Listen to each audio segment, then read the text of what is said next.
Hi, I'm back. Thanks for joining me. We're doing now part two of going over the Oxford Union debate on whether the West is right to be suspicious of Islam. Quite the bold proposition, obviously. I hope you can hear me and see me. And there you all are. Hi. Hi, all. All right, let's do a quick summary. What I did is the Oxford Union debate. I played it a few days ago. It was very long. I stopped halfway through. We saw all the hi everyone. God bless everyone. Hi Raymond. Yeah, hi. Hi to you all. Hi Reagan. So the first part was rather uneventful in my opinion. You have two sides. One side arguing that the West is right to be suspicious. Their arguments were fine. Such as they were, they're good. And the Muslim side, the pro-Muslim side, as we saw, it really consisted of a lot of ad hominem attacks. You know, oh, you show me where that verse is, and well, what about this verse? Which is a real that verse game. That's a big thing. We're gonna have to talk about that. In fact, so at some point we're going to talk about, and I'm going to have a live stream on how to determine what is and is not Islamic. That's really the question, isn't it? Debates are not necessary. You know, there is a science amongst Muslims about finding out what is and is not Islamic. So, and it's not about, oh, well, what about that verse and this verse and all these games that you saw in that first part, and that no doubt we'll see a fair bit of in the second part, which I'm going to play now. All right. So, as before, I'm going to play it from where we left off, and periodically I will pause and make comments, and also try to keep an eye on what you all are saying, and take some super chats at some point. All right, ready? Let's begin.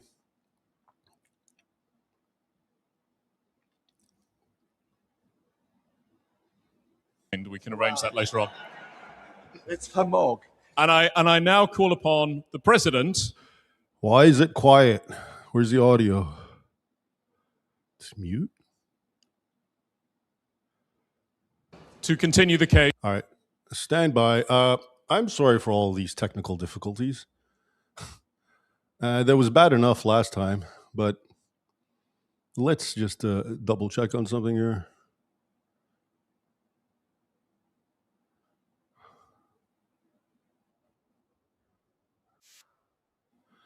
I don't know why it's no, it's not playing. For the opposition. Hot. I'm sweaty. Can you hear it now? And yes, I will mute screen audio.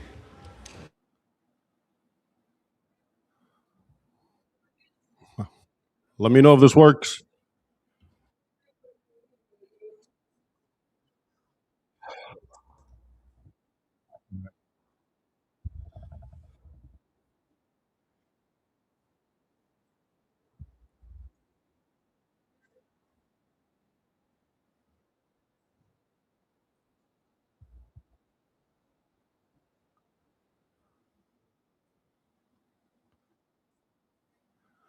Are you not hearing it? Let's see.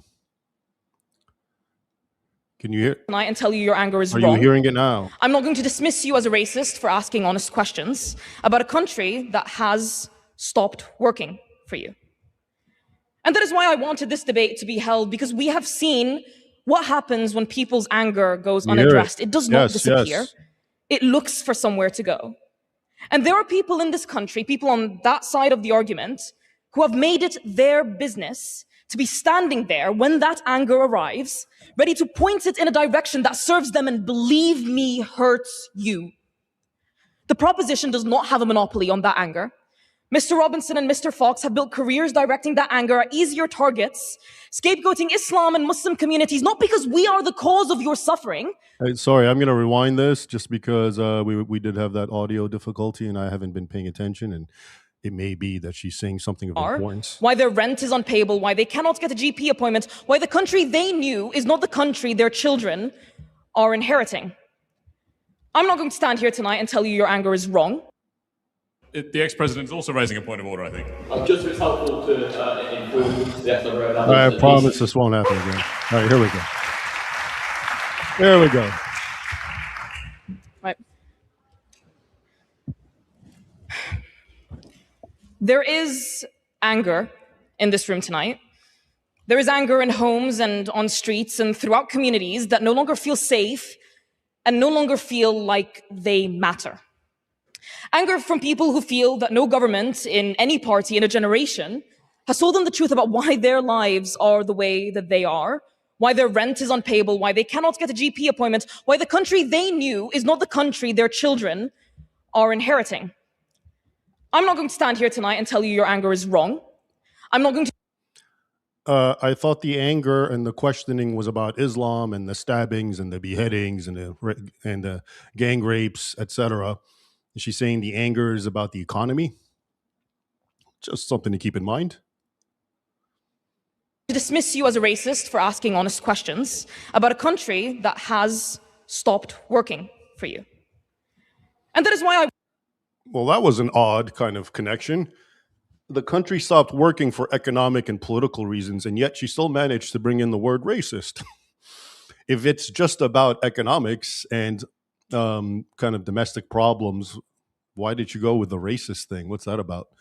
Again, just little things to keep in mind. wanted this debate to be held because we have seen what happens when people's anger goes unaddressed. It does not disappear. It looks for somewhere to go. And there are people in this country, people on that side of the argument, who have made it their business to be standing there when that anger arrives, ready to point it in a direction that serves them and, believe me, hurts you. The proposition does not have a monopoly on that anger. Mr. Robinson and Mr. Fox have built careers directing that anger at easier targets, scapegoating Islam and Muslim communities, not because we are the cause of your suffering, not because we are a direction of your suspicion, but because when you are profiting from a hollowed out country, it is safer to scapegoat a minority, to set its citizens against one another, than it ever would be to finally let them ask who hollowed their country out in the first place. All right. We need to interject. The question at hand is the West right to be suspicious of Islam? And she's saying there's a lot of anger. I don't know if she means in the West in general or Britain in particular, I assume. And yeah, you have a right to be angry, she says. But at no point has she mentioned what people are angry about and why the question of Islam is being debated. They're angry because of what Muslims are doing in the West, especially in Britain. It's not because the economy, I mean, if people are angry about that, it's one thing, but it's being expressed in response to Islamic behavior in the West. And so this is a really second-rate sophistry, what's going on here, as just like the first half has been. But, I don't know. Hopefully you can see that distinction. We'll let her carry on. But first, let me do what I believe side proposition has missed the mark on when this discussion is being held. Let me reiterate what this motion is and what it is not. The motion is not the West is right to be suspicious of Salman Abedi, the Manchester arena bomber.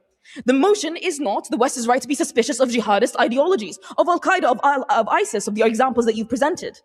I, as a Muslim, and I am certain and I can assure you, as many, the vast majority of Muslims are equally as suspicious of those people, of those organizations, as anyone in this room.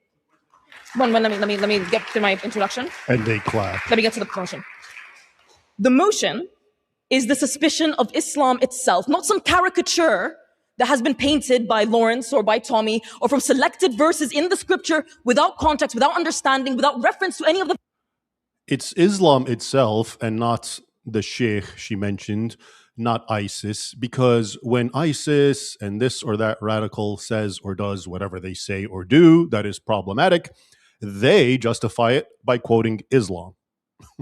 So that is why it's Islam itself that is under scrutiny and not this or that manifestation of it, because they are byproducts.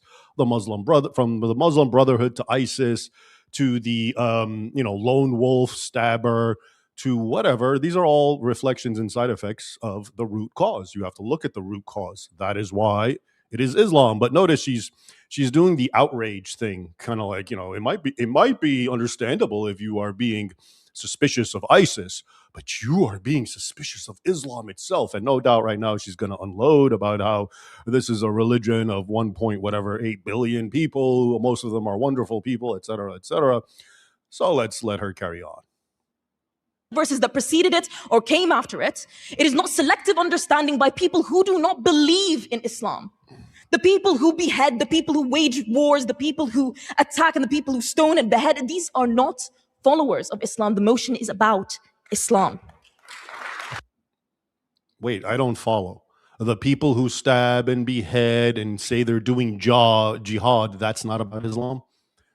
Is she trying to say that Islam is richer and greater than that? Well, I agree. Sure, there's other aspects to Islam, but the jihading and the beheading and the atrocities is part of Islam. And so if we're going to talk about those things and try to get to the root source of it, we have to talk about Islam. I've already said this before, and I say this many times. There are many aspects to Islam. I personally am mostly indifferent to the vast majority of it because it doesn't really involve me as a non-Muslim, right? As an infidel.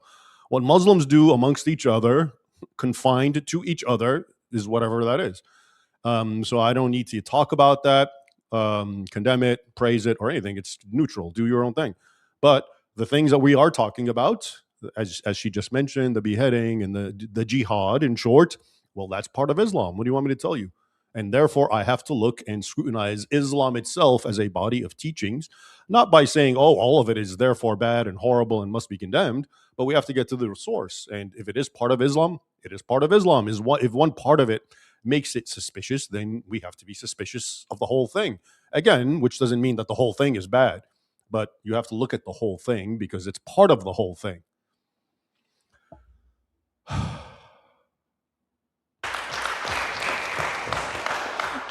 The motion is about the body of the teaching, the 1,400-year tradition, the faith carried by 1.9 billion people, almost all of whom could not have been further removed in their faith, in my faith, from the abhorrent crimes committed supposedly in their name. And this is the important bit that I think you all miss. Point of information. Yes. So people who killed the Coptic Christians, people who killed for ISIS, were they not part of that 1.9 billion? Were they just not part of that? They were not following the teachings of Islam, and I will get to exactly why. They were not following the teachings of Islam, and I will get to why. All right. So just to clarify, that man brought up and said, well, the jihadists who kill, and he mentioned the Coptic Christians, my peeps, because they often get killed, of course, but they are, he said, are they not part of that 1.9 billion? And she's saying, no, they're not. And she's going to tell us why. So let's hear this. I will get to why. The motion is about Islam, not about people who claim to believe in Islam and then misrepresent and denigrate our religion. The motion... The problem is there's been 14 centuries of people who claim to represent Islam, in her words, and do things that denigrate the religion. Beginning with your prophet. I mean, need we go further than that? I know some of the other the debaters who are for the suspicious side, who are arguing that we should be suspicious. They've already talked about Muhammad and marrying 6/9-year-old Aisha, saying kill apostates.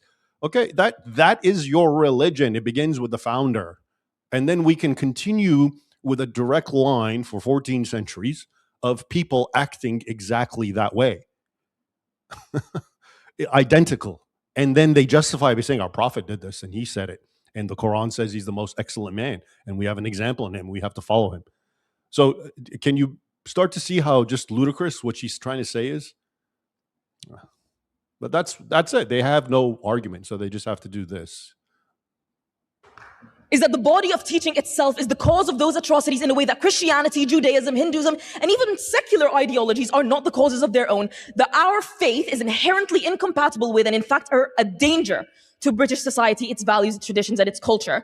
That every Muslim therefore warrants a presumption of suspicion. And I'm going to, point by point, take your arguments at their highest and tell you why they are wrong. Ooh, First, I am looking forward to this. But notice what she said. So She is flabbergasted that people dare say that if there's violence amongst Muslims, it is coming from their actual teachings. Unlike when Christians or Hindus or Jews or Buddhists or whoever engage in violence, and they do, we don't say, oh, it's a direct teaching from their religion. But we're saying that about Islam. How could that be? It's so unfair. Why are you picking on Islam? And you know, a hint is what I just told you. You want to know what a religion is? Go look at its founder. Okay? Muhammad was a warlord. He was a polygamist. He was, by modern day definitions, a pedophile in that he married a child and had sex with her. What are you complaining about? I don't get it. Yes, he killed people, or he ordered the killing of people because they betrayed, because they left the Islam. They became apostates. He called for the killing of blasphemers. Ka'b ibn Ashraf is one. He was a Jewish poet who used to mock Muhammad with poetry. And Muhammad one day yelled, "Who will kill this man who attacked Allah and his prophet?" And then a young man named Muhammad Maslama said, I will Muhammad, or I will prophet, but if you allow me to lie to him. And Muhammad said, go ahead. So he went and he lied to him by acting. He went to the old elderly poet and basically said, because the elderly poet Ka'b knew this man was a follower of Muhammad. But the young man said, no, I hate him. I've learned that he's a fraud. You're right. I can't stand him. He's a clown, whatever. And eventually he wormed his way into the good graces of this elderly poet. Before long story short, when he got the opportunity, he beheaded him, took his head to Muhammad, threw it on the ground, and everyone screamed, Allahu Akbar. Okay. So the question is, can you find that amongst the founders of, Christianity? Is that what Jesus did? Was he a warlord? Was he a pedophile? Was he a polygamist? Did he call for the execution of people who mock him? Yeah, so these are actual distinctions. So this is why I don't know why she's so shocked. I mean, people, let me tell you something about this woman right here, this young girl. I believe she believes she's right. I don't think she's intentionally lying. She really, and there is a large group of Muslims who do believe their religion is not what is being hijacked. It's not that. Most of them, of course, are in the West, and they've westernized their religion, and they've projected Western standards onto it. And so those kinds of Muslims, as I've always maintained, exist. But she's not really being honest, because she's not really looking at the actual sources. She's trying to say that this is not part of our religion. It is. Deal with it. And that is why past and present 14 centuries of Muslims are engaged in that behavior, whether it's from the founding of Islam, Muhammad, and then the righteous caliphs who went about conquering much of the known world at the time very atrociously, or if you want to fast forward to the Muslims in Britain doing what they're doing. So that's why people are suspicious of Islam and not so much of Christianity or Buddhism. But she said she's going to address every one of these questions, and I can't wait. Given that there were arguments presented by Lawrence, I'm not too sure where he's gone, Lawrence and Tommy, there you are, Lawrence and Tommy, about presumed and supposed scriptures and points in the Quran and verses, I want to take you through what they actually say, what the teachings actually say, what Islam actually says, not the caricature you've been painting. And then I'd like to ask you whether you are... The problem is, it's not the character that we're painting. You see, you are just a little girl sitting here telling us what Islam is, but people like me have sat and watched actual sheikhs, shuyukh, ulama, speaking in Arabic, elder men with beards at wizened appearances, and men walk up to them and respect them, and they tell me something opposite of what you're saying. That's the problem.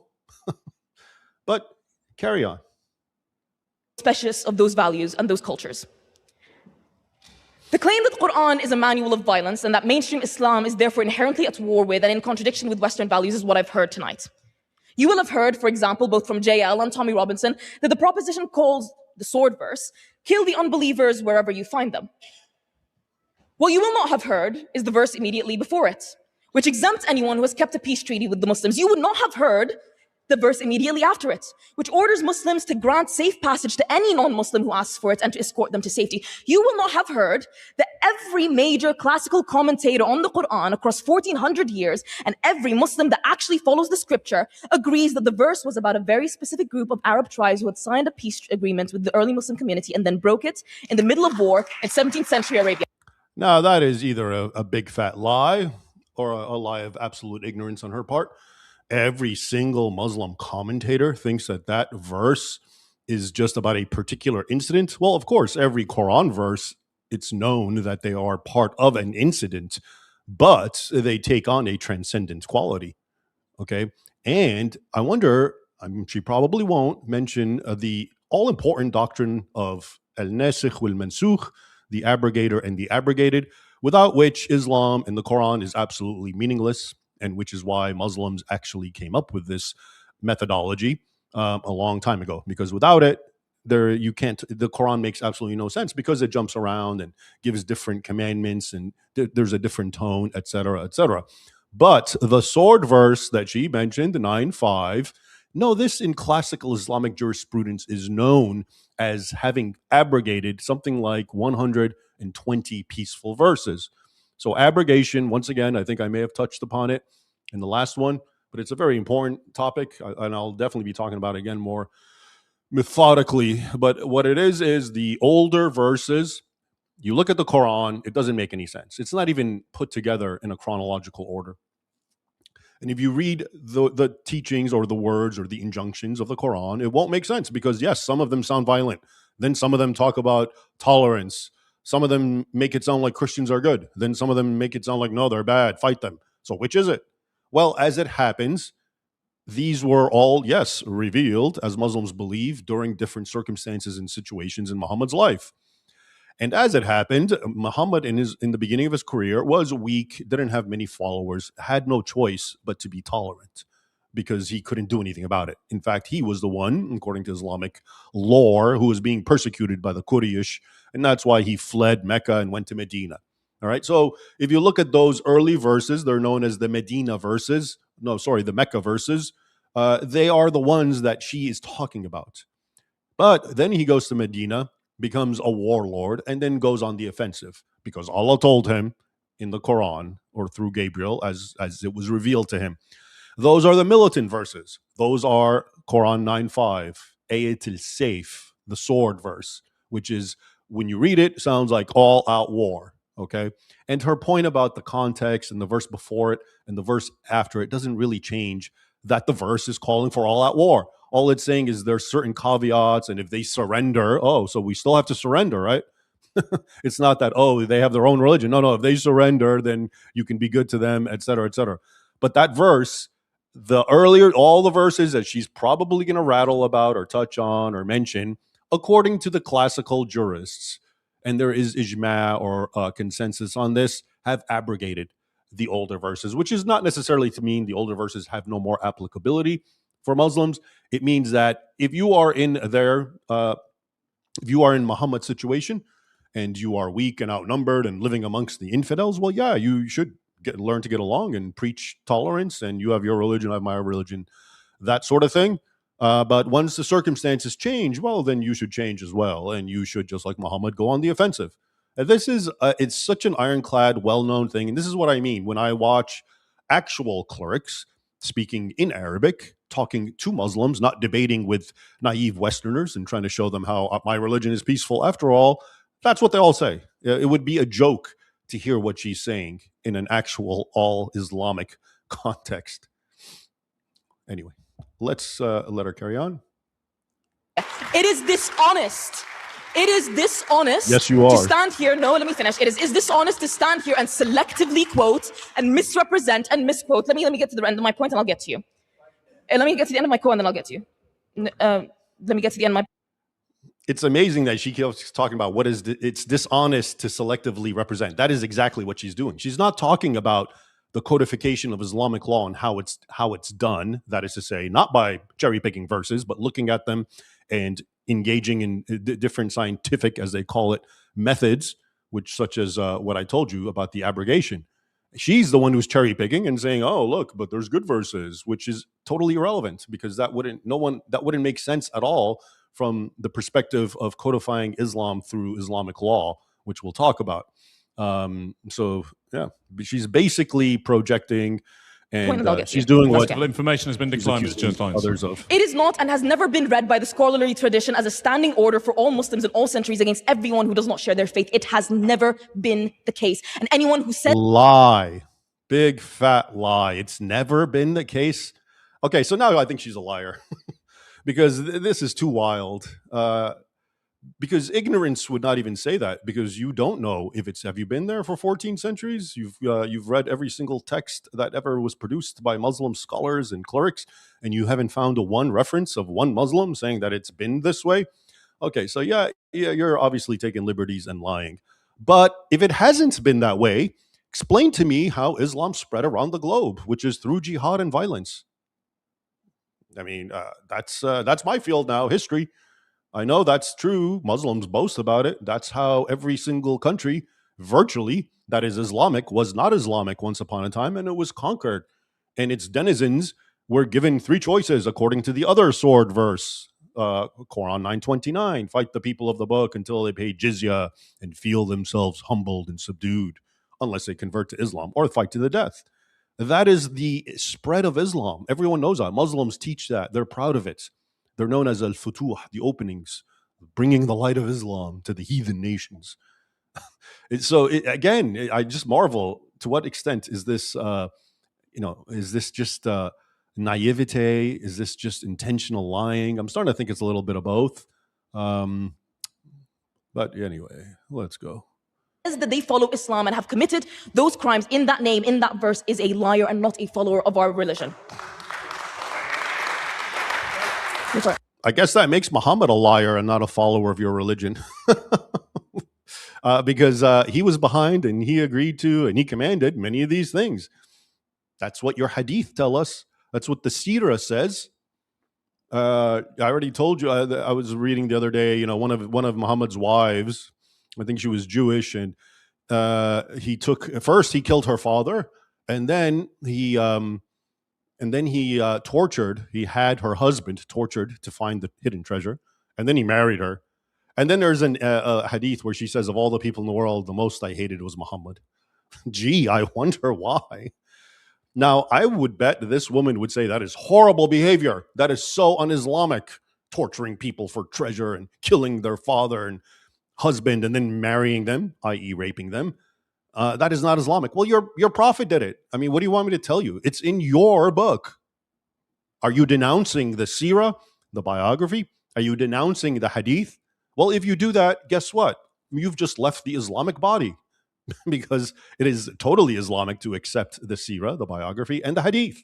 And if you actually cast doubt on them, you are certainly outside of the Sunni body. You're not a Sunni Muslim, which accounts for 90% of the Islamic world.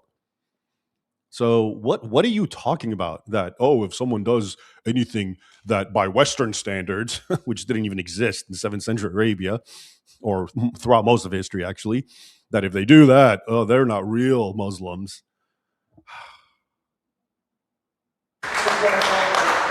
That verse, after beheading the victim, we had women verses, one of them was that verse, that justified when he murdered. So again, don't need to argue with us. You need to argue with the people. I get your point. I have just given you the exact quotation from the religious scripture upon which that person claimed to have followed. I have shown the point made, if you haven't heard it, which is a good point, and I've said this before, you don't have to sit and argue with me about what your religion teaches because it's not my religion. Go tell these people that you're saying are not Muslims. They're the ones who keep doing this sort of thing that makes you and your religion look bad. It's them that you must rein in, not us. And when you fight with us and cover for them, well, that doesn't really put you in the best light, does it? That is not what the verse says. Let me finish, Jail. I've shown you that is not what the verse said. I have shown you that is not what the teachings ascribe to us and tell us to follow. Let me finish. If somebody wants... Again, to reiterate, who is this person that is acting like she is some sort of Islamic scholar? That is not what the verse means. That is not some little child. I mean, I'm getting offended by this. This is an insult to my intelligence. And I can guarantee you any self-respecting Muslim would be insulted by this. This is the best that the Oxford Union could muster up to defend Islam? Some little girl who's saying, she's breathless like the other one because she's so outraged because, people are attacking her religion. It's not fair. And she might start crying. And the best she can come up with is, no, that verse doesn't mean. I will tell you what it means because I'm the Grand Mufti and I know. Give me a break. To pick out any verse from the Bible, from the Old Testament, from the Torah, any selective verse, a verse where Moses is discussed killing innocent civilians or Solomon taking up tens of dozens of wives. And then I tell you that must justify anyone who then claims that text is referenced to or is presented to be a defense of their actions. You would tell me that is unjustified. You would tell me that is not the correct reading of the scripture. Now, I tackled this particular argument a long, long time ago, which is the argument that, well, what about the Old Testament? What about the Jewish scriptures? They're full of violence. God calls for violence, genocides, Joshua and Moses slaying every last, person, every last cattle, animal, baby, everything. What about that? Now, this is where we can argue that something is descriptive, not prescriptive. If you look at the Old Testament, yes, it is full of all that, of course, and then some. Yes, there's tons of violence. There's all sorts of things. However, and maybe I'm wrong, but I don't know of an equivalent of the Sunnah in Judaism, whereby Jews have to follow the exact pattern of this or that patriarch, prophet. Okay, so the argument that she was saying about Quran 9:5, which is that it deals with a specific context and a specific people. And I told you, well, yeah, it does, but it goes on to be codified. The reason you can tell that's the case, as opposed to, let's say, in the Old Testament, is the language used in the Arabic, in the Quran, in, let's say, Quran 9:5. First of all, it says, it's in the present tense. It says, fight, or, fight Ahl Kitab, fight the people of the book, fight al-Mushrikeen, the polytheists, okay? In the Old Testament, it's written as a description. It's history. They fought the Jebusites, the Hebusites, the Pevusites, okay? So you see the difference. In the Quran, even though there were temporal enemies, whether the Quraysh or the Jewish tribes or the Byzantines, the Quran seldom talks about them like that. It calls them kuffar, infidels, or polytheists, mushrikeen, or all sorts of different names. And those categories still exist today. It just means non-Muslim. So present tense, fight the infidel, fight the okay, to simplify it, the Quran is full of injunctions saying fight in the present tense the non-believer. Guess what? There's still non-believers around. And it's an injunction. When you read the Old Testament, it's a description of something that happened. Moses, Joshua, they fought a particular group of people for a particular piece of land at a particular point in time. Now, I understand, of course, lots of Jews will look into that and use that as a model and so forth. But even in that case, it's still very limited, isn't it? It's not something about world domination, the way Islam teaches.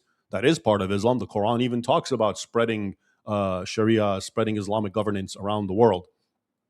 So the argument of, well, what about the Old Testament doesn't work. Because Jews do not read the Old Testament as these are injunctions. These are actually recorded historical episodes. And they have, of course, their significance. I'm not arguing against that. But in the Quran, it's different. Present tense and the enemies, whereas the Old Testament names them, it doesn't say every Gentile, go kill him. It says those particular groups, you fight them. And those people, last I checked, don't exist anymore. Whereas, again, the Quran says you fight non-believers. They're everywhere. There's 4 or 5 billion non-believers still in the world. So that's the big difference. But let's let her carry on. Can I... I've accepted a point of information. Gentlemen, can I ask you both to take your seats, please? Mr. Andalusi. Thank you. I've accepted a point of information. Well, can I encourage you to make a little progress, since we seem to have points on both sides, and then perhaps return to the point? Yeah. Let me finish, please. No. Point of order having been raised. Mr. Jones-Lyons. Can I raise the point? You did raise the point. I asked that people be forbidden, as the Reforms House forbid, from doing individual photography and film. You will not have heard that Madam President, one moment. I will remind those in the chamber that with the exception of those with prior arrangements with the Society and the Society's own videographers and photographers, there is to be no recording in the chamber. There will be one warning given, and on the second warning, people will be removed. The only exceptions are the Society's videographers and those that have already arranged recording. Thank you. Thank you, Matthew.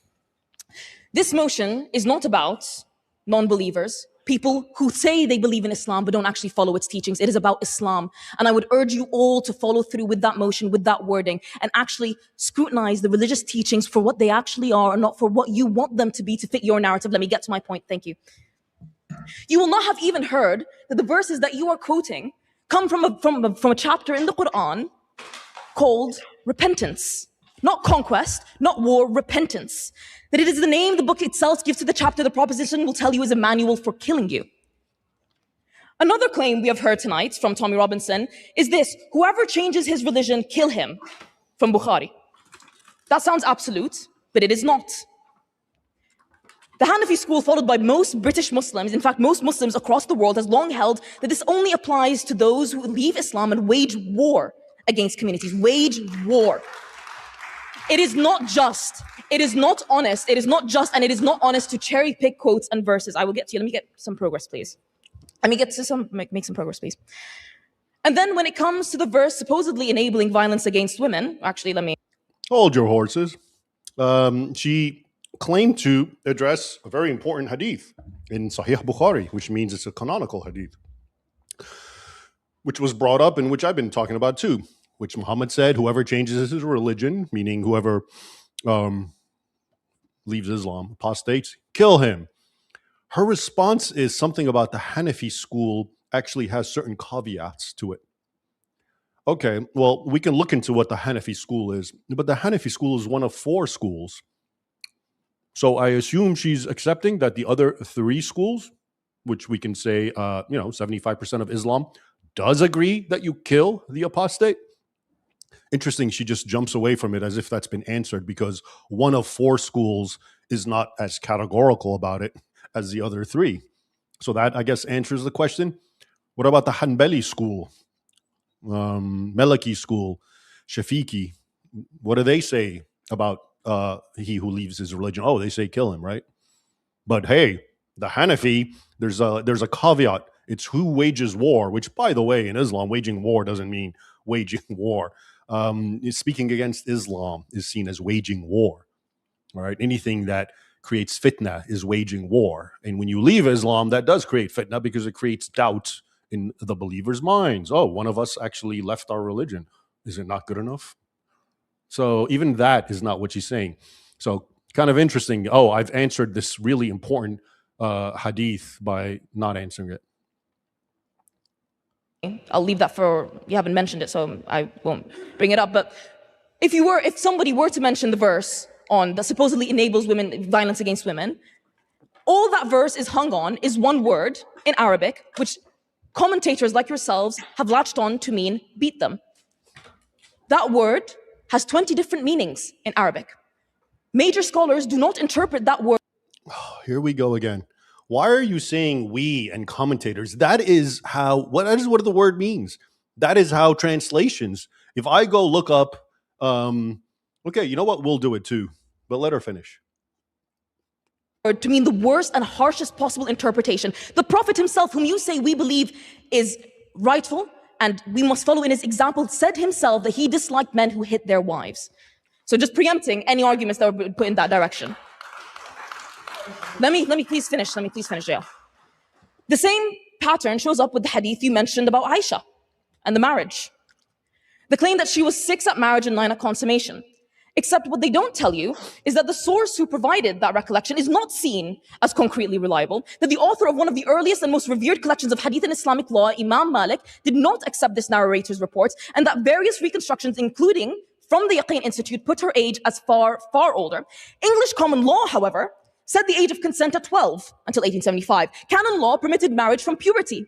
The marriage practices Mr. Robinson is condemn the whole of pre-modern civilization, including Christian Europe, if we were to take his arguments at their highest tonight. Point of information. Let me get to my speech. I'm not being able to get You haven't taken 1 point from me. Are you afraid? There are still Muslim countries in this world which say that their legal system is based on Sharia, which allow the marriage of children because of their belief in those verses. Are you saying they're not Muslims too? Again, and I do not understand why it is so difficult for proposition to wrap their heads around this. People can take any text and they can misinterpret it and they can misapply it and they can believe that what they're doing is Islamic. Latent, sit down. They can believe that what they are doing is Islamic and in accordance with Islamic principles. I am asking you to scrutinize Islam and its teachings. Let me get to it. Yeah. Okay, so let's quickly look at the verse. Let me pull this up. About beating women, beating your wives.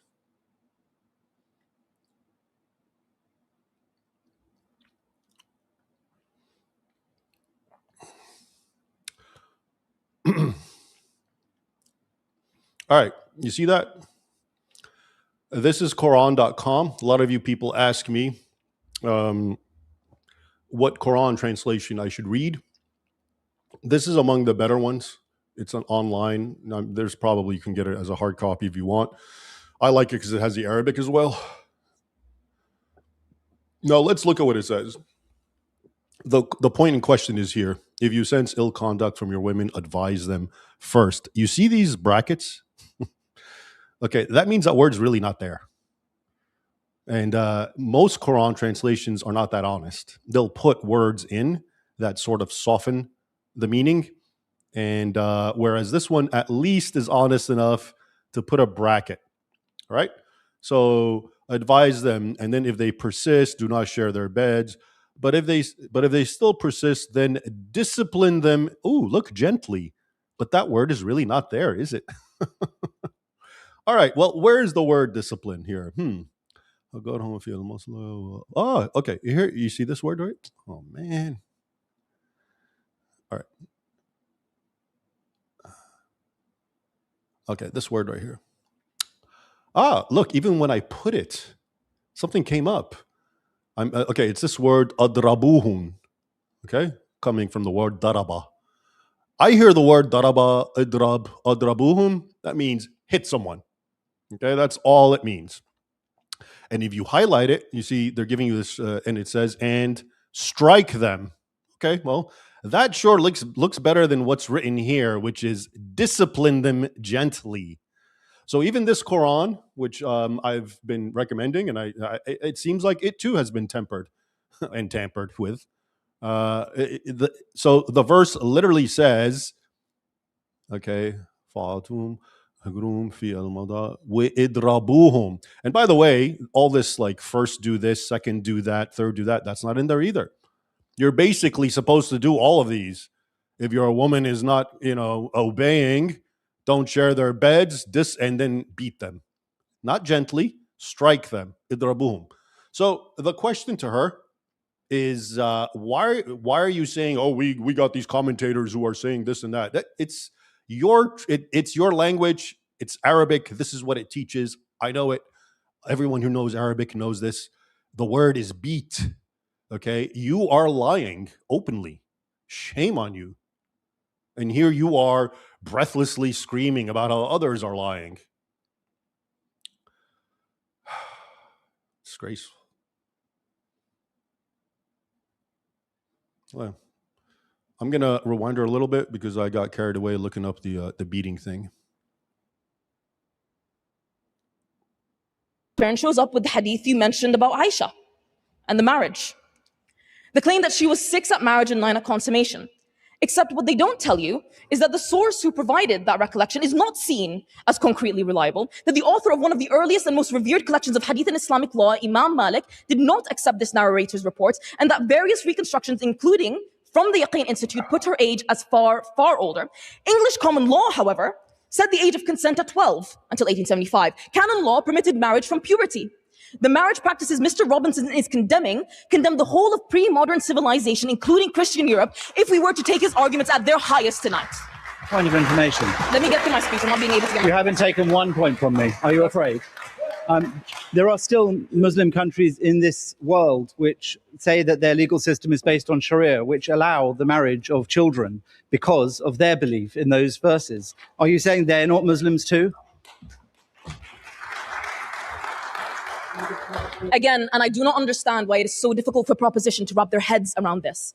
People can take any text and they can misinterpret it and they can misapply it and they can believe that what they're doing is Islamic latent. So people can take any text and misinterpret it and misapply it. So why isn't pedophilia a thing amongst Christians? Why aren't they misinterpreting the text of the Bible and just doing this all over the place? Why is it only Islam? Oh, because it's only Islamic texts that very emphatically say these sorts of things, isn't it?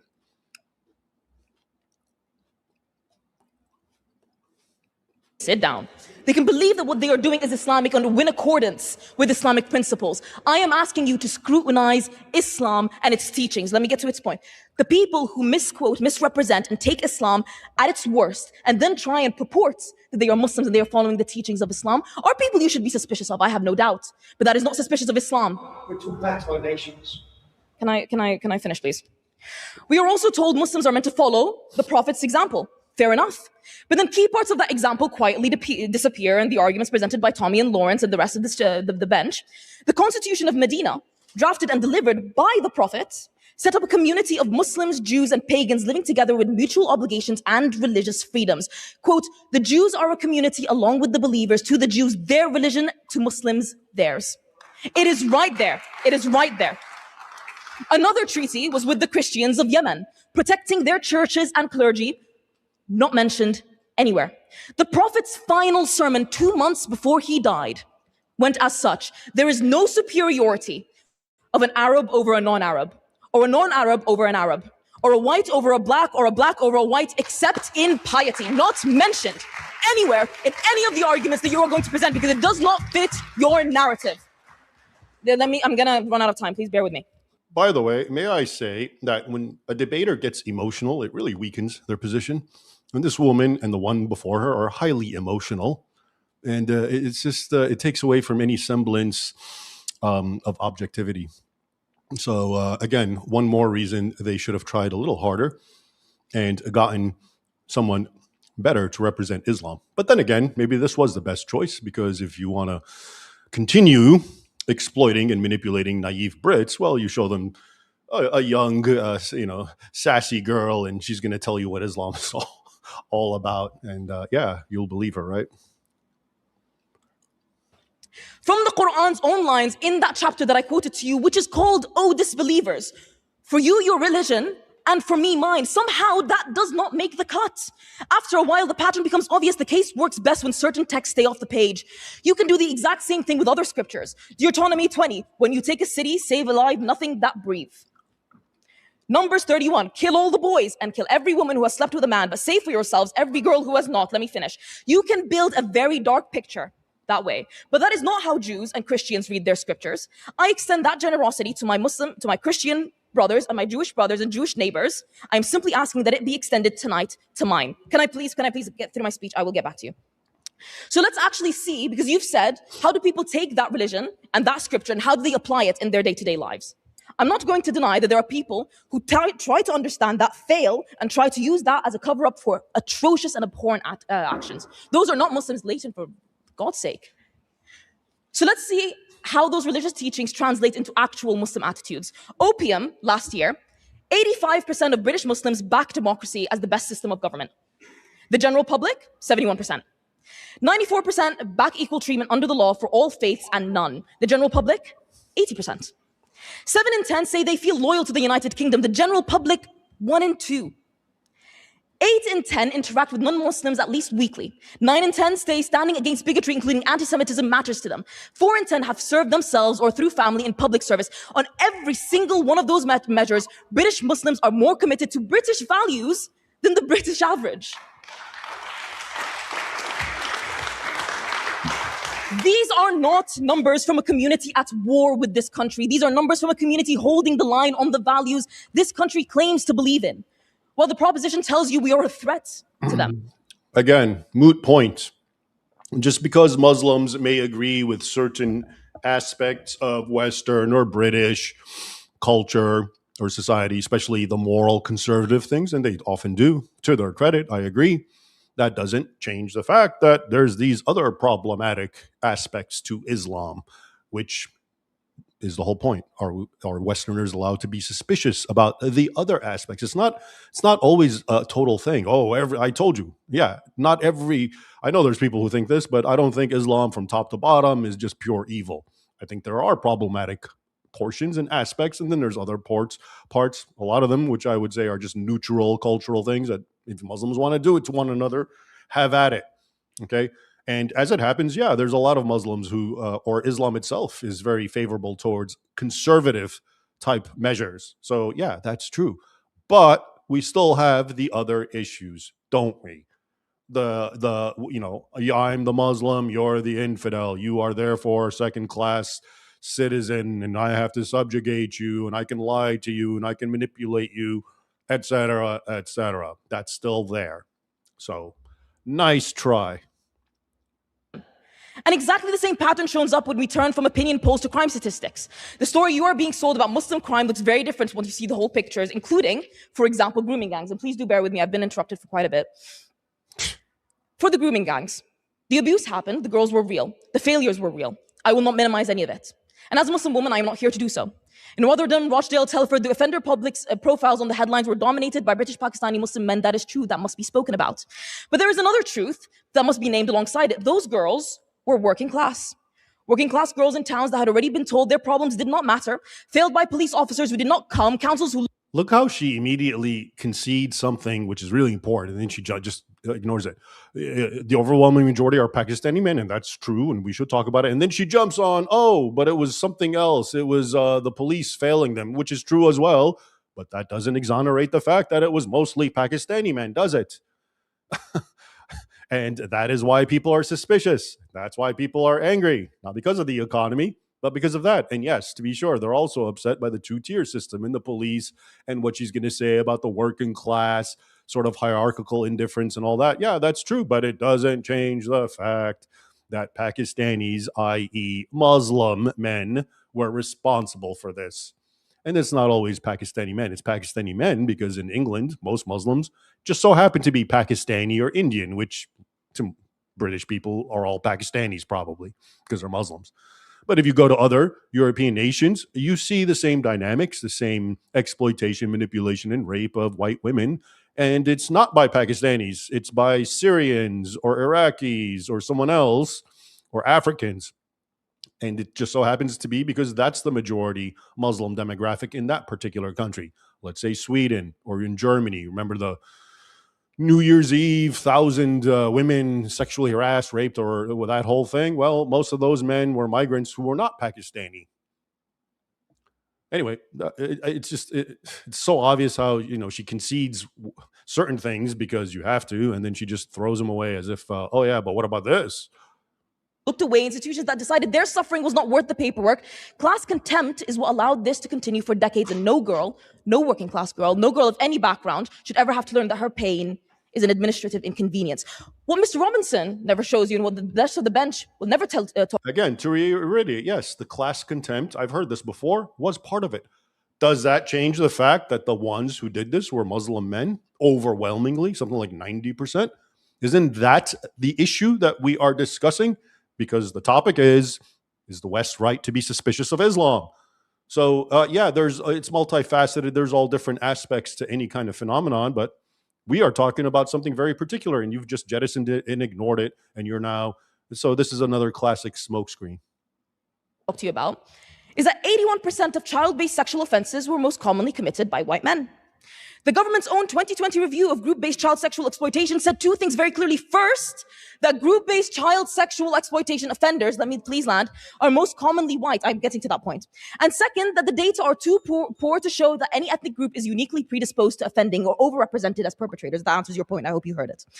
In other words, there is no evidence that so-called grooming gangs involving Muslim men are disproportionate once you step back and look at the whole picture, rather than a handful of high-profile cases. That's totally wrong. In groups of men. I didn't take it. Please go ahead, but please stop time.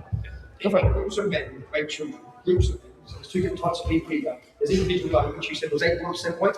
The country's got 87% white, so they're not overrepresented. The point is, Pakistani men make under a conservative, no, because you made your point, you've made your point, and I've heard it. You made your point, and I've heard it. And I asked. You made Mr. your point, Robinson, can I ask you to take your seat again, please? Thank you. Okay.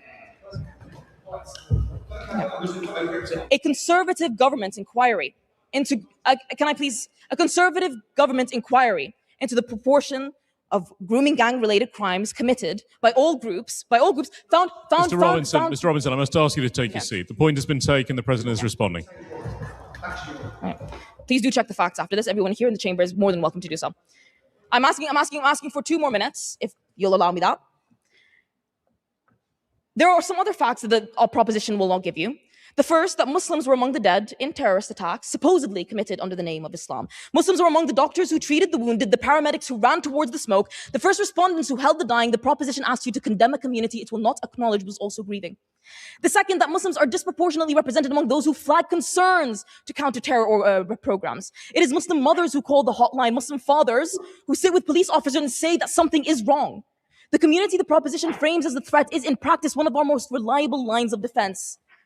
And then there's what the proposition will not say at all. In 2019, a man walked into 2 mosques in Christchurch during Friday prayers and murdered 51 Muslims, among them a 3-year-old boy. His manifesto named Mr. Robinson directly. It thanked him. If we are tallying the dead tonight, and the proposition has made very clear that we are, then the dead of Christchurch belong on that tally too. He thanked you on the card. I haven't accepted Mr. Robinson, please, thank you. Suspicion of Muslims as a category has also been tried as a policy. Over 83,000 men from 25 mainly Muslim-majority countries were forced to register with U.S. authorities under special registration.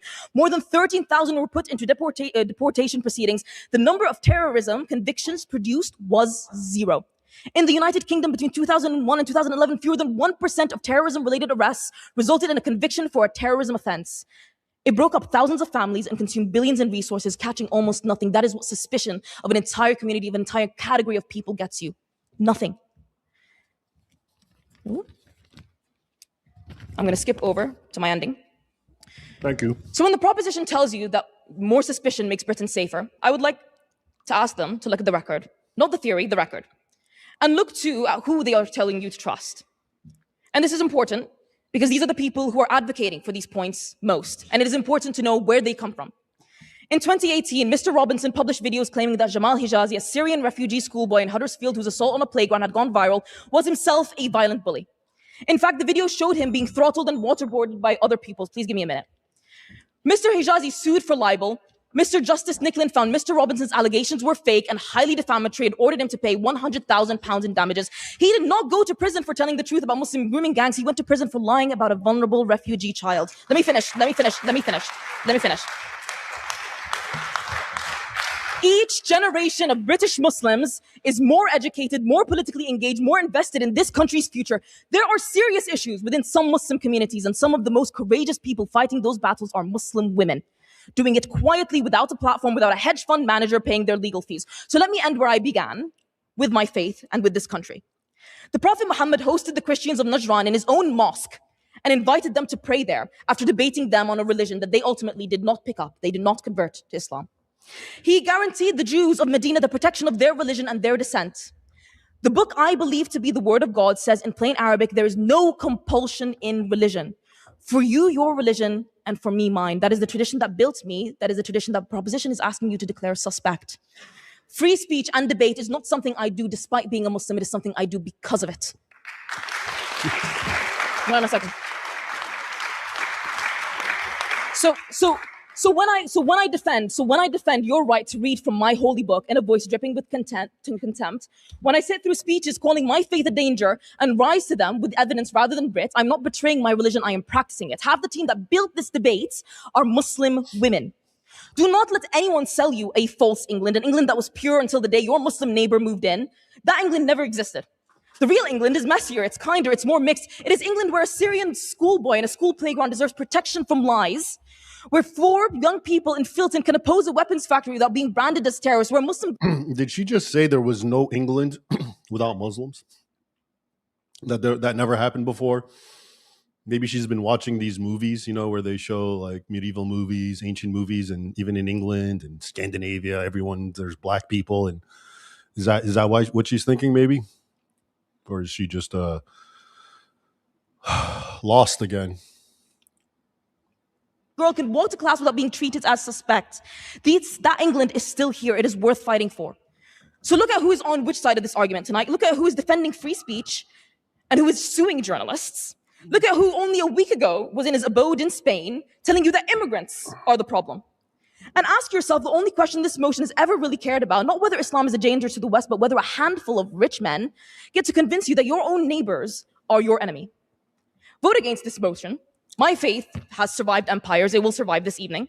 Vote against it to protect what is best in your own tradition, the right of every person in this country to be seen as a human being before they are seen as a category. They are not trying to fix this country. They are trying to own it. Do not let them own your anger or your England. We are not, and we never were your enemy.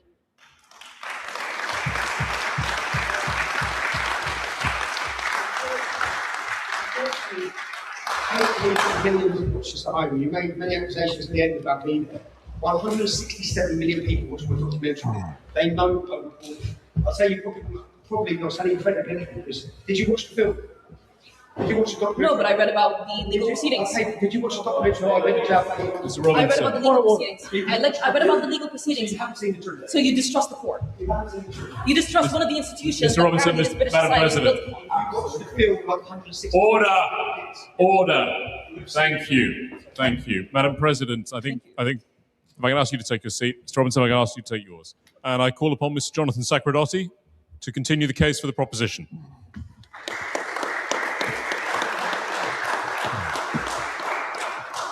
Thank you. Well, it's very...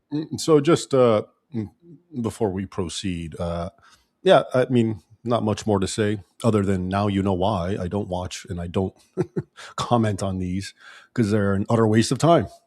But I suppose it's good to point out the, I think, rather obvious holes in her arguments and in her debate. All right, let us continue. Good to be back in the Oxford Union. I just want to take up a few points that we've heard from the other side, which is really their strongest argument appears to be that anybody that's done something bad in the name of Islam actually wasn't really Muslim or wasn't really carrying out the true scripture of Islam. And indeed, they are non-believers, but even those people, Islam has some pretty vile treatments in store for. So on that basis alone, for non-believers of Islam, I would query whether or not we should be suspicious of it. And I must say again, I must echo the thanks to the President for her hospitality in bringing us here tonight. I have admiration for her holding this debate. She was also a wonderful host at the dinner. Last time they sat me almost outside, but she had me on the high table. Indeed, she offered me some wine. But I thought that Allah had cursed wine, its drinker, its server, its seller, its buyer, its presser, and the one for whom it's pressed, the one who carries it, and the one to whom it is carried. So I hope that she still counts as a Muslim, given that her version of Islam is one that sounded much nicer. And this right here is why Britain is doomed. All this blah, blah, trying to be witty. Than the one that many of us are familiar with. 5 minutes before Salman Abedi detonated his bomb, killing 22 people at an Ariana Grande concert in Manchester Arena, he was spotted by Kyle Lawler, an 18-year-old security guard. And after the bombing, Kyle told the Inquiry, "I just had a bad feeling about him." Kyle had been suspicious, but he didn't act. He didn't raise the alarm. Why? Here's what he said. "I felt unsure about what to do." That's what he told the Inquiry. And being branded a racist, it made me hesitant. 22 people were killed.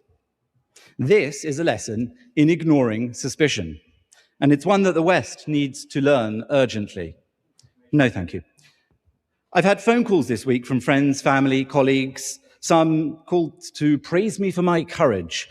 Others to question my sanity for coming back here. And one or two who begged me not to speak with you tonight. Why? In what way does it take courage to come and speak at a student debating society?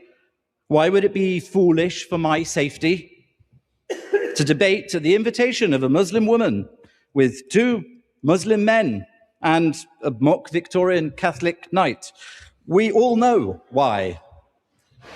Which bit is mock? Well, the Victorian. We all know why. It's why there's quite a lot of security here. It's why there's a bit of electricity in the air. It's why this debate generated news coverage before it even happened. It is because of Islam. Now, I'm not a Muslim. For the purposes of full disclosure, I'm a Jew and a Briton. So I'm not here to speak for Muslims and what individual Muslims do or don't think or feel or believe. I'm not here to argue over Quranic verses and hadith. I'm here tonight to represent the other side of this debate, Western values.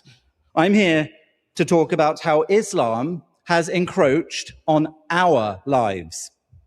I would love not to be here, especially at this time. I would love never to talk about this topic again, never to talk about Islam. It's not my faith. It's not my ideology. But over and over again, it has confronted me, coming for my life, for your lives. I am not motivated by hate, whatever those people outside say. The only person in this debate who has made physical threats was over there. No, thank you. I am motivated by love. Love for freedom, love for life, love for debate, for discussion, love for the West. The West is a civilization of defiant liberty and fearless truth-telling, and that is why I'm here now. Now, I often ask people what their first conscious memory of Islam was. For me, it was as a child of 8 or 9 when Salman Rushdie published the Satanic Verses. What followed was a global eruption of Islamic fury.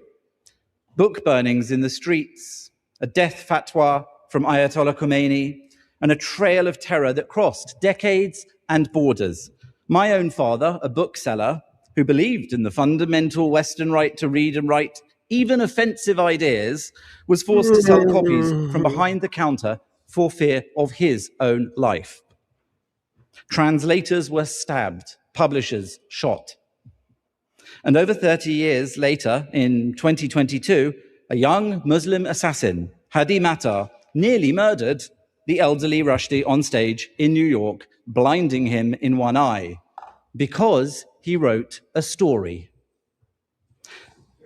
Yet, in the face of this medieval intolerance, Rushdie struck back with the West's greatest weapons, his pen and his mind, writing a new book, Knife. He fought violence with art, Western. They fought art with violence, Islamic. But you don't need to be a writer to have suffered the violent intrusion of Islam into your life. On September the 11th, 2001, 19 hijackers cried Allahu Akbar as they murdered nearly 3,000 people in the name of Islam, flying planes into the Twin Towers. On the 7th of July, 2005, 4 British Muslim suicide bombers slaughtered 52 commuters on London's tube and a bus, declaring, "We are at war and I am a soldier." In 2013, Michael Adebilajo beheaded the young British soldier Lee Rigby in broad daylight on a Woolwich street, and then proudly told police and cameras, his hands dripping in blood, "I'm a soldier of Allah." Theo van Gogh, stabbed, shot, nearly decapitated in Amsterdam for criticizing Islam. His killer pinned a note to the body declaring it was done, quotes, "by the law that commands me to cut off the head of anyone who insults Allah and his prophet." Can you give me examples from the scripture, directly, in context, properly, that would advise or point to the actions of any of these specific people? This is the crux of this point. I don't need to give you those examples because all of these men who slaughtered Westerners, who slaughtered other Muslims, gave their quotes from your holy book. Ayaan Hirsi Ali, no thank you, who worked with Van Gogh, she's lived with round-the-clock protection ever since. She was a Muslim who committed the crime of leaving that faith and criticizing it. Are you starting to see the pattern yet? In 2006, Ilan Halimi, a French Jew, was kidnapped, tortured for 24 days and burnt alive by a gang who shouted, guess what? Allahu Akbar. A rabbi and 3 small Jewish children gunned down at a school in Toulouse. A kosher supermarket in Paris, 4 Jews executed. A teacher at Batley Grammar School here, hounded into hiding by Muslim mobs baying for his death for showing a cartoon. Charlie Hebdo, 3 gay friends in Reading, David Amos MP, Streatham, London Bridge, Westminster Bridge, Parsons Green, Manchester Victoria Station, journalists, gay men, Jews, MPs, commuters, police, ordinary citizens. The list goes on and on. Dishonest people will tell you that this is not Islam, but extremism. Extreme what? Extreme Jainism, extreme Quakerism.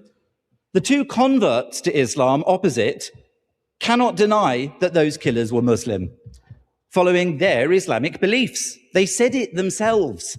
The list of Islamic contributions to our Western life demonstrates that human cost, the human cost that makes people in here afraid to even talk about Islam. That's why we're suspicious of Islam.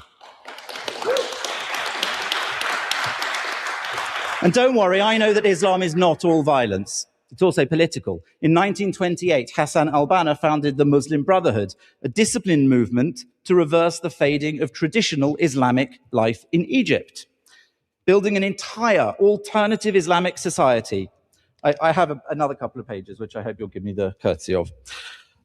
Building an entire Islamic society, mosques, schools, charities, youth groups, businesses, institutions, which they then spread to the West.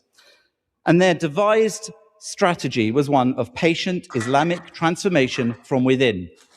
A civilizational jihad. Don't worry, that is not a far-right name made up by Tommy Robinson or me. That's actually what they called it, and we know that because the FBI seized their 1991 explanatory memorandum setting out the plan to settle in the West, build Islamic centers and bases, infiltrate institutions, and work until, quote, Allah's religion is made victorious over all other religions. I'm just keeping this going in the interest of, playing the whole debate. What this guy is saying isn't really helping me. Maybe he's helping you. He's on the correct team. That's why I'm letting him speak. But seems a whole lot of nothing. You can make a lot more, a sharper argument than that. And the guys before him did that. But I'm just going to let him carry on in the interest of playing the whole thing. And hopefully he's wrapping it up right about now. No, thank you. Nearly a century later, they are widely accepted across Europe and in the US and much of the West as a dangerous threat to democracy. So Islam doesn't only attack with bombs. Sometimes it uses our own freedoms and our own land and our own institutions against us. And Islam's ambition to spread is not always so subtle. Historically, Islam is an ideology of conquest and expansionism. After Muhammad's death in 632, its armies burst out of Arabia and within a century conquered much of the ancient Christian world, the Middle East, North Africa, Egypt, Syria. They pushed into Spain, Al-Andalusi, where's that name from? They reached France, halted at Tours in 732. The honourable gentleman will give way. Yes. Remind him what happened in 1492. Thank you for the reminder. Got it that the Muslims were expelled along with the Jews from Spain by Christians. They were indeed. These sorts of wrongs have happened between all religions throughout history. And 14th century, absolutely. And if you would like to invite me back. What that pompous Brit was saying is that What about the Christians who kicked out the Jews and the Muslims in 1492? Well, that's a little different than what he was saying. He was talking about the Islamic conquests of Christian territories, as he was pointing out, from Egypt and all of North Africa and the Middle East.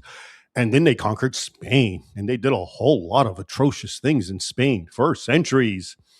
And then those Christians had the nerve to fight back and drive down south during the Reconquista for centuries and spill oceans of blood, reclaiming their land and reclaiming their civilization. And that's why they were kicked out. So it's a little different, you see, my friend. The Muslims conquered Christian territories, and in the case of Spain, the Christians kicked out the Muslims who had conquered them. Kind of different.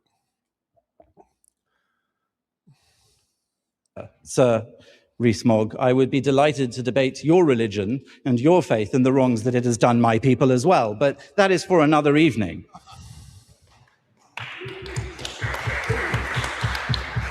Wherever they've conquered, Jews and Christians were reduced to dhimmis, defeated peoples living under submission, tax, and Islamic supremacy. Because at Islam's core is political, theological dominance, not private, internal faith. They may try to hide it, but it is written in blood across the centuries until today. For every other ideology, we can be proud of the positives and still suspicious of the negatives. But some people are so quick to list all the great things they say Islam's contributed. The second speaker, that he gave some money once to an old man who was in need. But they utterly reject any Islamic connection to all the dreadful things that I've mentioned tonight. The bits they like, those are all Islam. But the bits they don't like, well, not Islam. Totally binary. In an era when being non-binary is all the rage. Everything today is on a spectrum, except Islam. So, I'm asking you to believe your own eyes, to accept your own survival instincts, apply the same rational thought to Islam that you would and should to any other set of ideas and behaviors. Kyle Lawler, that Manchester Arena security guard, will live forever with the heavy weight of ignoring his suspicion. Don't be Kyle Lawler. Don't be afraid to call out an urgent danger that you instinctively identify just because you're afraid. What we have in the West is worth protecting. Our freedoms, our culture, our ethics, this university, this country, all of it. And it can compete, it can win, but only if you stay curious, stay intelligent, stay suspicious, especially of Islam. All right. Thank you. I thank the honourable. Let's take some super chats. I've been following your live chats. They were much more interesting than what just passed. All right. We will continue, but Stephen Blackburn. If America had Vlad as president of USA, Richard Lionheart as prime minister of England, and St. Louis as leader of France, world would be better off. I couldn't agree anymore. My previous comment draws heavily from your book, Defenders of the West. I have all your books on Audible. You're my favorite author. Thank you very much. And I did suspect you may be familiar with my book when you mentioned those particular characters. Lies destroy lives. The irony is Muslims have a deep fear of death. Their religion gives them a little comfort. Yeah, I've noticed that. I've always found it interesting when people of faith express fear of death. Nada Mishach. Enjoy a coffee, dear man. Well, thank you. I will. This has been brutal. I'm not a coffee drinker, though, I'll let you know, just to be honest with you. My whole family actually loves tea and kind of coffee, but I can't tolerate hot beverages unless it's like freezing outside, and it seldom is. So but I like the idea of coffees. Lies destroy lives. The organizer, Arwa El Rais, should have invited David Wood and Robert Spencer to the debate if they really wanted to debate Islamic doctrine. They are trying to make their opponents look ignorant. I can buy that.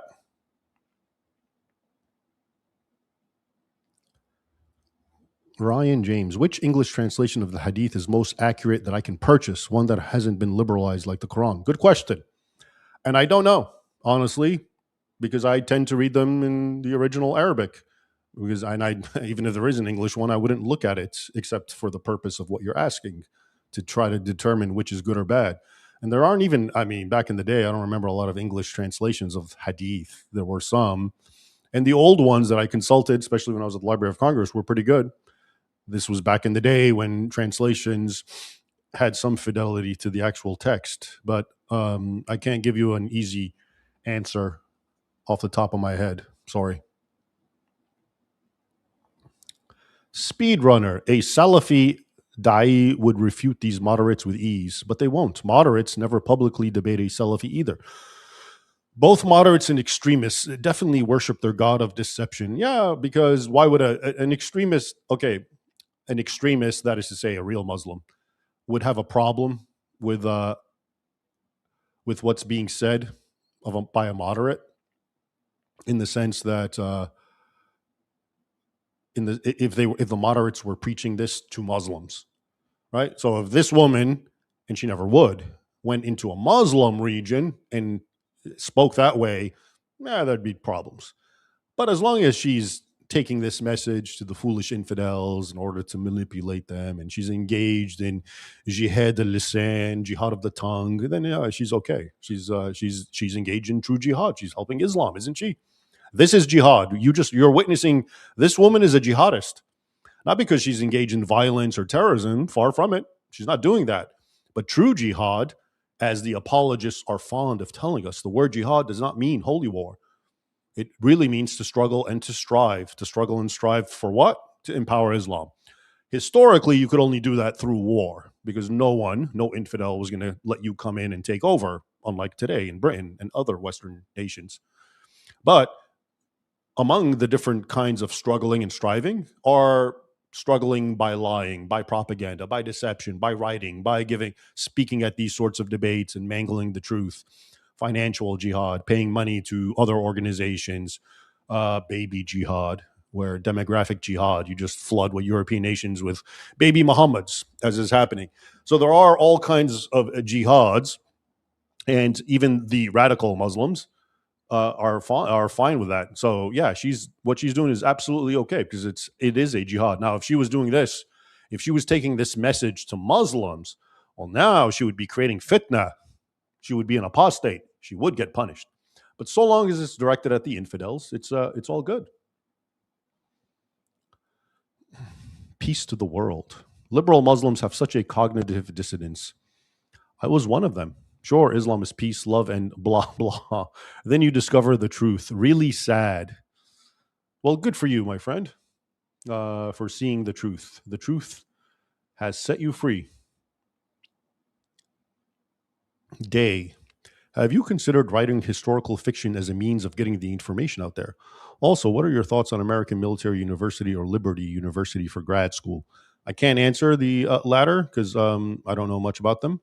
As for writing historical fiction, yes, I have considered it, and I have wanted to do it, and I think I would do a splendid job. And it probably would get the information out there very well, but there's still too much nonfiction to write. More is the pity. More history and that sort of thing. But if I'm lucky to live and to the point where I can sort of retire and peacefully relax, then I would love to write historical fiction.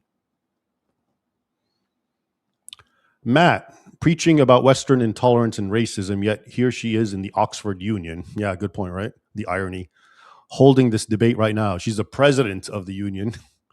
Can we speak of the same tolerance of non-Muslims in Muslim majority countries? Well, of course. In every Muslim majority country, you have like Christians and Hindus and non-Muslims in top positions of authority. That's everywhere. Not. It's actually the exact opposite. Egypt is notorious for this, and there's a go to Coptic Solidarity if you're interested, and I've written about it. but they do close studies to show you how, if you look at all the top positions, prestigious jobs, political positions, soccer, there are no Coptic Christians. They're literally excluded. Okay. And yeah, here she is, this young little girl, and she's the president, I think, of the Oxford Union. And she allowed the infidels to come and dare express suspicion.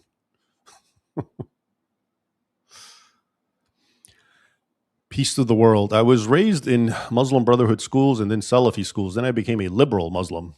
The amount of disassociation and self-deception that I had was soul-crushing. I pity her, really. I can imagine, honestly. I can imagine if you come from that background and then you engage in a little bit of introspection. Yeah. Ron B. When she quoted the Prophet's last speech, used a sanitized version which differed from History of Al-Tabari, Volume 9. Well, yeah, that's all she did. We already saw. And she was saying, why do you guys, always take this worst extreme interpretation of the word darb about hitting your wife? Because that's exactly what the word means. It doesn't mean anything else. And you saw when I put the cursor on the Arabic word, it said strike. I'll go with strike, fine. Bull shark. I guess 14 centuries of cousin marriage doesn't allow one of the intellectual capability to understand irony. Mayhaps. Peace to the world. Hanifis agree that criticizing Mo is treason and is punishable by death. She is dishonest. Yes, she is. She cherry picks and accuses others of cherry picking. That's actually the best way to explain it. I think I said that at some point. That's what she does. She accuses everyone of cherry picking when really the position we're involved in, my argument would not be that this Quran verse says this. It would be that Islamic law has determined that based on this, that, and other Quran verses and abrogation, this is the meaning. But she says everyone's cherry picking, and that's exactly what she's doing. Lies destroy lives. I am convinced that God has allowed Islam to teach Christians courage. Real faith gives people courage. That's one reason I'm so fond of George MacDonald. According to his son, he did not fear death. I still have his book about the one you mentioned last time. It's on my list. So thanks for that note. George MacDonald, great theologian, one of my favorites. Little known theologian, but I think a lot of people might actually disagree with him. I don't. Lies destroy lives, the most deceptive religion ever. Yeah. Peace to the world. It is not about condemning history. It is about condemning Muhammad as the ultimate example of morality. She is so dishonest. Cherry Islam. Yeah, I mean, that's the bottom line. We know Muhammad's life because Muhammad say it's recorded in the hadith and in the seerah, right?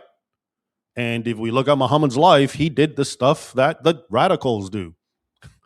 And you're telling us this is not Islamic? Because, but there's other good things that they did, so don't look at that.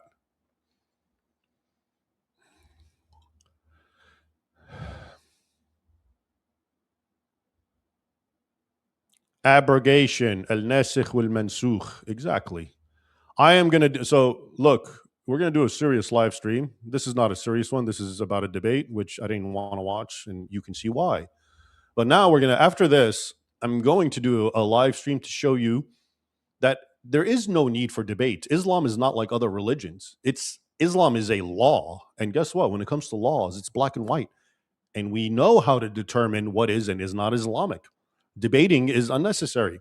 So we will have another live stream where I will go into the nitty-gritty, into the details, to show you how Muslims amongst themselves determine what is and is not Islamic.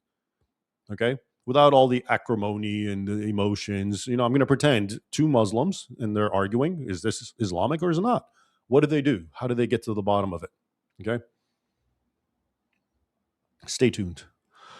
Lies destroy lives. The young lady loves her beliefs more than the truth. No amount of evidence will change her mind. She has already decided what she will believe. Yeah, that's true. I mean, obviously, she's very emotional, throwing a hissy fit and whatnot. And so was the other one. And they're just like so upset. It's like, you may believe what you believe, but that doesn't mean this is what Islam is. I'm sorry. Deal with it. Bible encourages skepticism. The Quran does not. Why? That is true, actually. There's one verse in the Quran that says, don't ask questions that you might not like the answer for.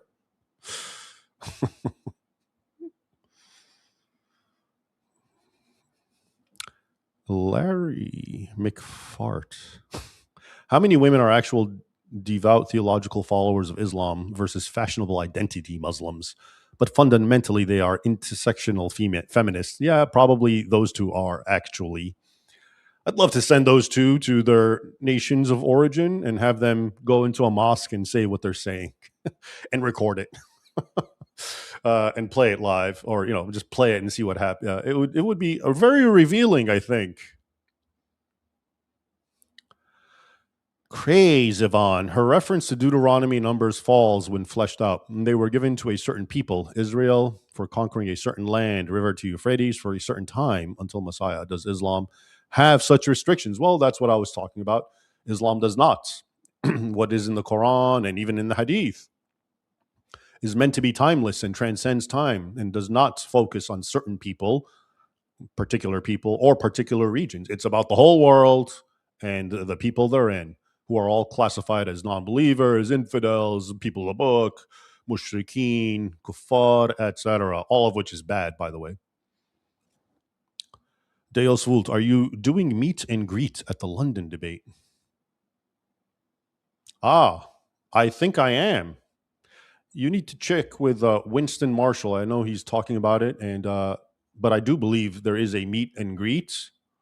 So wish me luck. But if you're there, I should like to meet and greet you very much. Do come and say hi. Adam Bernard, just attack Slam for what it is and stop with the arse kissing. Yeah, seriously. There's a lot of just get to the point. Lies destroy lives. For the true faith, one is willing to die for telling the truth. Evil people think their willingness to lie and kill is proof of theirs. It's true.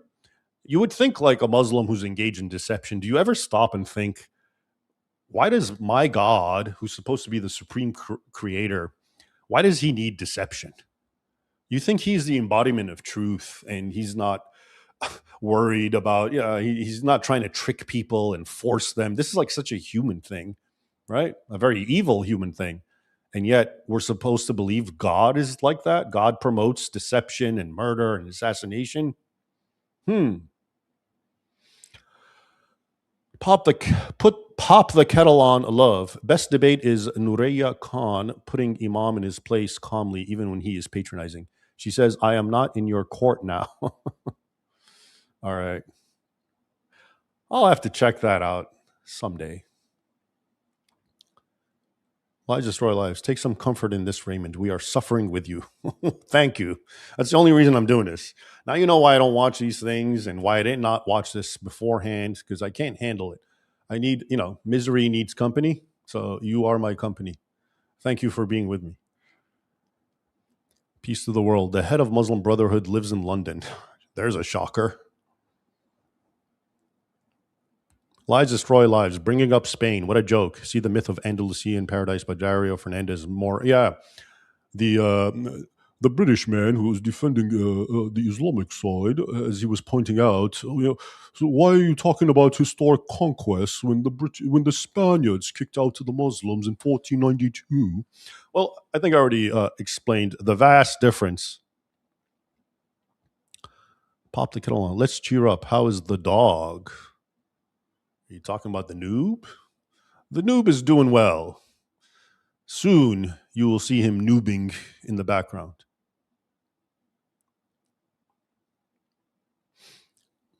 Ellen, I came here because of noob. Sticking for the interesting history insight. Yeah, the noob. He's quite the caricature. He's quite the prop for my original set. You'll be seeing him. He's noobing around. Bullshark. Islam is a religion of peace, lest we forget the Barbary pirate letter to Thomas Jefferson. Yeah, I wonder what she thinks of that. Thomas Jefferson, innocent, enlightened, almost like a Brit, American, of course, of British heritage. And he goes to this Muslim Barbary part and says, can't we get along? Why don't we engage in trade? You need not attack our vessels and enslave our sailors. And the ambassador, one Abdul, says, our holy book and our prophets say attack and enslave. And he paraphrased, well, Jefferson paraphrased it because he didn't know any better. But I'm sure the Barbary ambassador actually quoted Quran 9:5, which we were told by the expert sheikh woman that is not what you think it means. But that's what the Barbary ambassador told Jefferson it meant. Attack, kill, enslave. Stefan, Quran chapter 5 to chapter 9 and 98:6, and they still lie. Yeah. Anywhere you look in the Quran. Goat trophy. Thanks. Lucas, during the Iranian Revolution, Shariat reconciled Islam with Marxism. Today we have a growing revolutionary party in the Red-Green Alliance. How serious should we take the threat, and can you offer any historical context? Way too long of a question. Yes, we should take the historical threat seriously, but yeah, I mean, the Islam and Marxism, yes, they work hand in hand in the sense that they both have the same enemy, Christian civilization. And they both are trying to destroy it. And they both, in the case of what's happening in the West, Marxism is empowering Islam, has been for a long time, to come and finish up the work it started, right? The full and final eradication. But a growing revolutionary party in the Red-Green Alliance. Yeah, how serious should we take it? Very seriously. It's a very real threat. It's a very real thing. It's a very real alliance. Remember, you have Christianity here, and Islam is extreme right of it, and Marxism extreme left of it. You would think both of them would be more allied with Christianity because it's in the center, but they're not, are they? They're allied with each other. There's a reason for that. Shawnee boy, this past Christmas, a local mosque near Toronto displayed a sign next to a major roadway. Jesus was a Muslim and preached Islam, protected by our laws. Yes, it is protected by your laws. And this is why Muslims are taking advantage of your laws. And by the way, that is exactly what Muslims believe. Muslims are taught Jesus was a Muslim and that he preached Islam. But these pesky Christians rewrote the Bible. And it's completely corrupted because they said he's the son of God and he was crucified and resurrected, et cetera, et cetera. But the real Jesus, which Islam teaches, was a Muslim, of course, just like all the people in the Bible were Muslims. Adam was a Muslim, Moses was a Muslim, Abraham was a Muslim, Jesus was a Muslim. Keaton, for anyone with children, have them read Redwall. After reading Sword and Scimitar, I noticed a lot of the battles in the book are nearly identical to the siege of Constantinople. Yeah, well, a lot of historical fiction is based on the historical battles and sieges from Sword and Scimitar. Lord of the Rings, the battle of Gondor when Rohan comes, that's more or less based. Gondor is like Constantinople. Or actually, I think it's more like Vienna, and Rohan is sort of like Jan Sobieski, the Polish king, and the Hussars coming to the rescue. Speedrunner, president of Oxford. The hit in 434 doesn't mean strike violently. It just means to hit on. Flirt with your wife so she becomes loyal again. Yeah. You'd like to think that. Stefan, do you think if enough leaders would adopt Rupert Lowe's approach to revert immigration, Europe could be saved? Yes. If you engage in reverse immigration, that would go a long way in saving Europe. But seeing the lack of spine and will amongst most Europeans, certainly their leaders, I don't think that'll ever happen. Speedrunner, if you can, please do get to the last 2 to 3 minutes of Jacob's speech. It's the last speech. That man is a willful dhimmi extraordinaire. Well, I do plan on, sadly, watching the whole thing, and you better stay with me because I'm not doing this alone. So we will see this fellow. Reading the book and just curious, who is a Minotaur and She-Child? Huh. Oh, you're talking about a dedication. Oh, well, that's personal and private. These are people who might get hurt if their identities were known. So I can't divulge that. Sorry.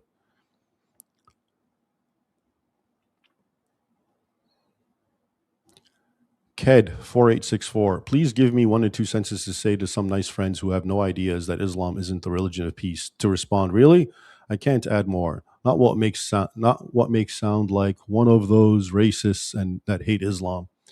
1 sentence. Okay, it's a different civilization, and hey, you're an open-minded, enlightened person. There's nothing wrong with different civilizations. And guess what? Not every civilization prizes what you in the West assume is universal, as in everyone thinks this way. They don't. So stop being racist, stop being arrogant, stop projecting Western norms on the world, and accept them for who they are and what they say. How about that? Adam Bernard, interesting fact, the insult for black people in Afrikaans is kafir. It's annoying how widespread the influence of Islam was and is. Yeah, I'm familiar with that.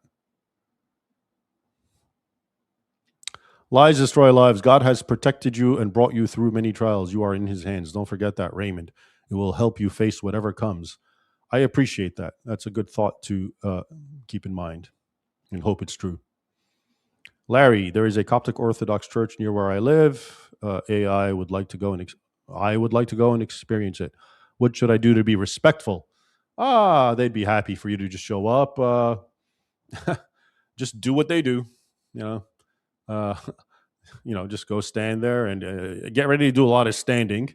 There's a lot of standing in Coptic Orthodox churches, probably more than any other church, which is very common amongst more traditional Orthodox churches. But they'll be very happy to have you anyway, because you're showing interest and that sort of thing. So, all right, let's get on with it. Let's end this thing. All right. Gentleman for his speech advancing the proposition, and I.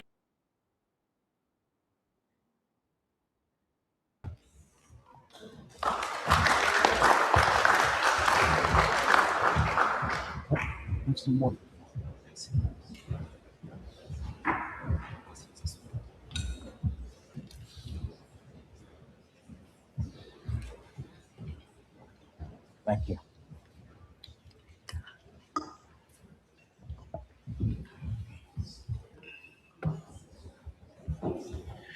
Greetings to you all. Assalamu alaikum. Peace be with you. Pax Vobiscum to the Catholics. Ladies and gentlemen, Mr. President. Not quite yet. Yeah. Just so you know, he said salam alaikum, which is peace unto you. Under Islamic law, you're not supposed to say that to non-Muslims. However, if there are Muslims in the room, you can say it looking at the non-Muslims, but in your heart, you mean I'm saying it, of course, just to the Muslim. These are the fun little caveats of Islamic law. Members of the Oxford Union, friends, I know you're tired after a long debate.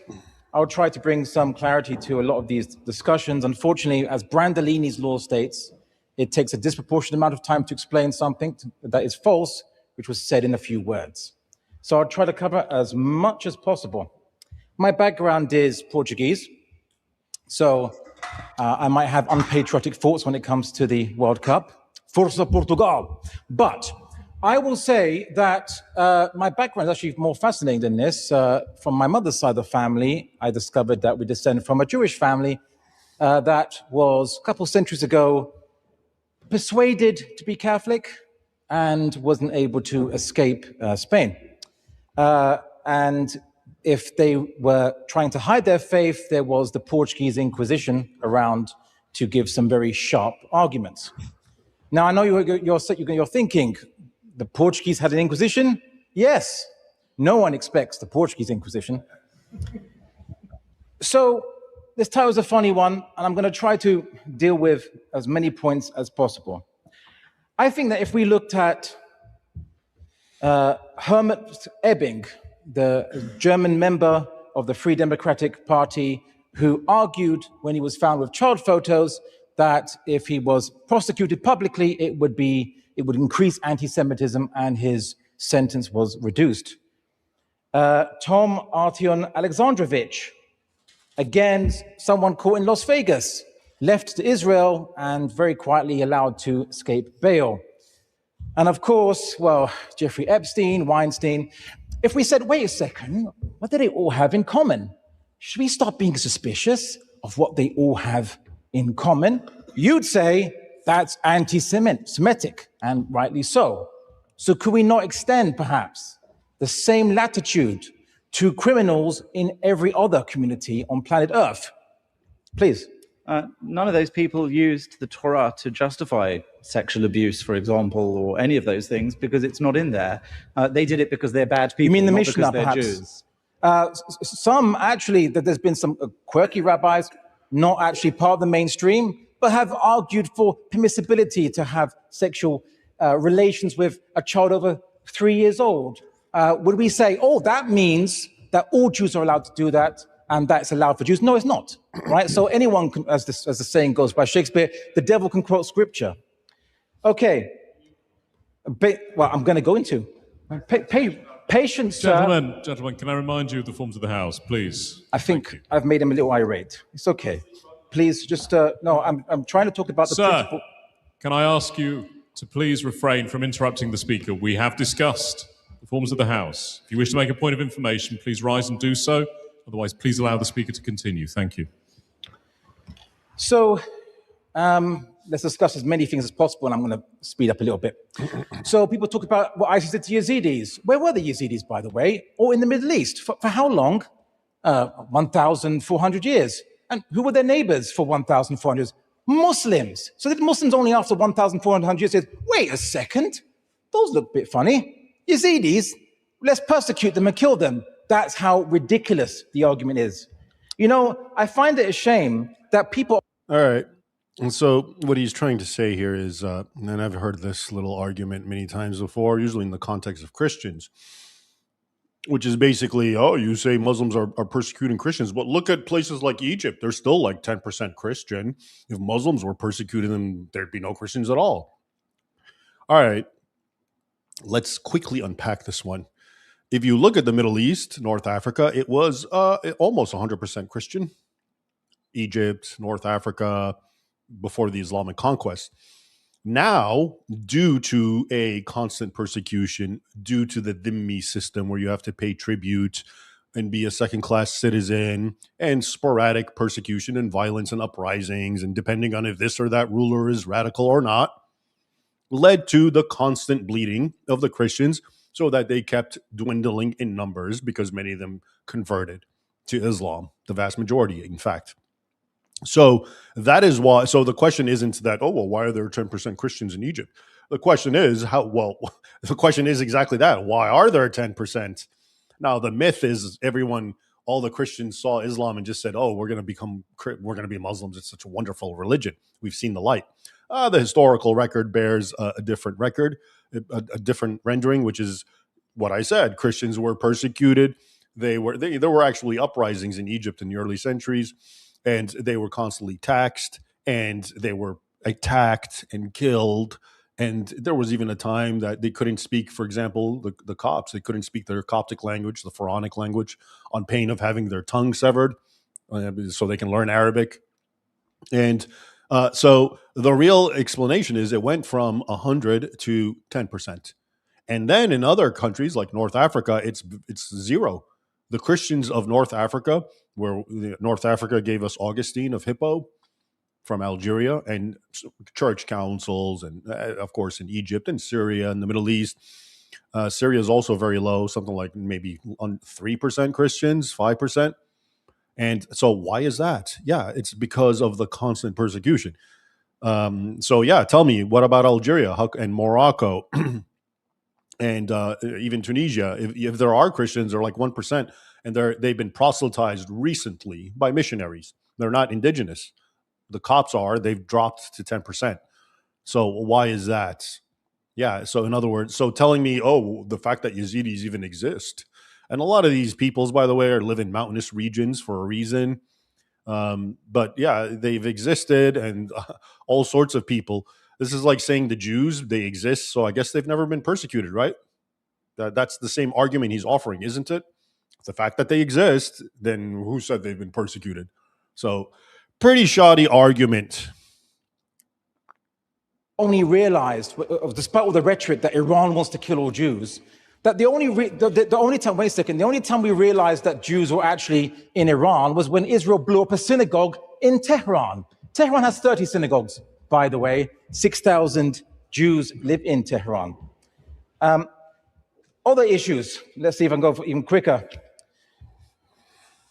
The Quran says very clearly there's no compulsion in religion. It has not. There's actually 4 mentions of the word compulsion in the Quran, and every single one, it's always not to compel. Every single one.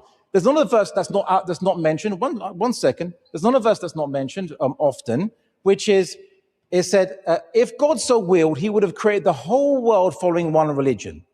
So if that's the case, who are you to compel when basically religion should be only for God, i.e. God decides who is guided and who is not. That's not a verse of the Quran, right? We're not allowed to compel anyone to become Muslim. But also, sure. Why can't you buy up plans to Riyadh?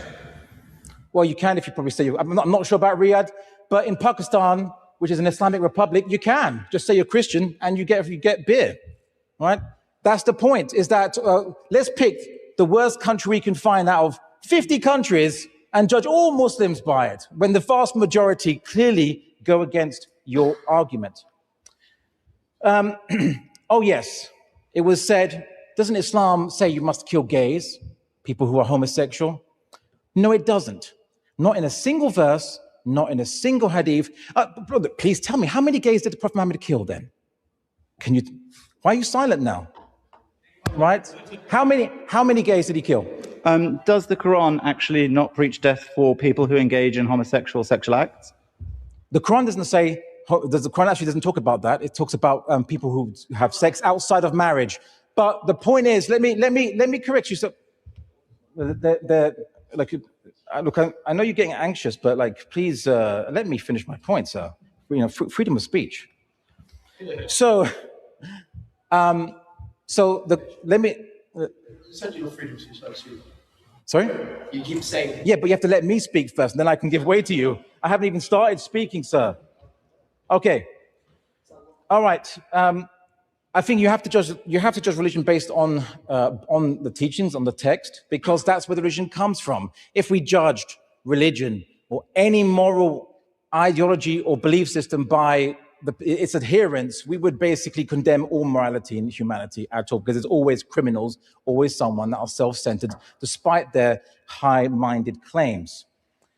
Also, the laws that do exist on some of the books in the Muslim world, unfortunately, were taken from somewhere. The idea of the homosexual was invented in the 19th century, as in the idea that you should classify people by sexuality, homosexuality, heterosexuality, and so on.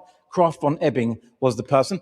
And then the Victorians developed an idea that you should be intolerant about these people. It was a mental disease. And then they imported it or exported it into the Muslim world, when we never had the concept of the heterosexual, bisexual, homosexual. Everyone was just people. Right? So, and then we're blamed for basically adopting an older version of the West. We have to update to West 2.0, and we're being blamed for still on West 1.0. I would argue we should be in West 0.0, but it's because in Islam, we didn't have such persecutions that the West encountered. Let me finish that, then I'll take it. I'll take it in a second. Point of invasion. All right, I'll take it in a second. Are you asking I didn't accept it. Sorry, I didn't gentlemen, accept it. he said he'll take one in a moment. Please allow him to continue. Thank you. So basically, if the Muslim world doesn't accept the forcefully imposed ideas and concepts from the West, we're somehow being intolerant of the West. That's kind of how you've been sounding throughout this entire discussion today, actually. I think the second thing is Sharia can't be imposed on non-Muslims. The Quran says, regards those Jews and Christians, was Jews coming to the Prophet Muhammad to seek his judgment, and then they didn't accept it. So what does the Quran say? If they don't accept it, then turn away from them. Say, you go judge by your own book. It says judge. The people of the book should judge by their own book. It's actually in the Quran. Okay, I'll take it one from you. So, few points. There's more actually just full bullshit. So, what? Mr. Jones-Lyons, please sit down. Thank you. Mr. Jones-Lyons, please sit down. Thank you very much. Okay, if I may continue. Look, the thing is, one of the issues that as Muslims face is that we are constantly on trial for our own existence. Contemplating hanging myself, yeah. Like the stakes today is not an academic stake. The stakes are something much greater because these people have proposed certain policies, such as religious tests and ethnic cleansing. Remigration. And this is the threat that is basically upon a religious minority in the West. We're constantly in judgment. A point of order has been raised, Mr. Fox. Who is advocating for ethnic cleansing? Here. At any point this evening. If the whole point of having a decent debate is in good faith. This is a point of order or a point of information? Mr. Fox, I hear your point of order. I hear your point of order. Mr. Andalusi, could I ask you to clarify who has advocated for ethnic cleansing? Britain First. Members I've encountered of the Restore people Party. you're mentioning are not at this debate. Some of the friends of these individuals, which I will bring. Mr. Andalusi, yep. I must ask you to withdraw the remark as it relates to the opposition bench, simply because the people that you're citing are not at this debate. Are you able to say that any of the gentlemen opposite have made that comment? Well, that's fine. I retract. I'll say members of the far right. Members of the far right, for example, there was a case where a black person attended with the United Kingdom march. There was Britain First guy there. The guy was there to support it, and Britain First said it's good. We'll get rid of the bad migrants first, and we'll save the good ones for last. Basically, if I remember. Anyway, well, there's a video on it online. You can see it's been doing the rounds. Okay. So if Sharia can't be imposed on non-Muslims, what about the command? Is there a command or the alleged command to kill all non-Muslims wherever you find them or anything like this? And this is wrong. And I will quote to you a classical medieval Islamic scholar, Ibn Taymiyyah. I quote Ibn Taymiyyah because Ibn Taymiyyah was actually been praised by ISIS, been praised by Al-Qaeda. He's looked up to for them. But let's see what he says. He's a medieval scholar, so he's not pandering to any liberal current day. So he says, the foundation is that the blood of Bani Adam, which is the tribe of Adam, it's all human beings, is sanctified and inviolable, and no one is killed except by a right. Killing due to disbelief in Islam is not something which the legislations have agreed upon at any one time of Sharia, such as killing the one who sits out of combat, for this is something that the legislators have and the intellect do not differ over. The blood of a non-Muslim during the time since early Islam was sanctified and inviolable, just like the original sanctity of the person from Bani Adam. So as Allah prevented Muslims from killing such anyone who's a non-Muslim, considering a non-Muslim. This is a medieval classical scholar. It's pretty straightforward. But then the question... Now that's a big claim he's making. He's quoting purportedly Ibn Taymiyyah.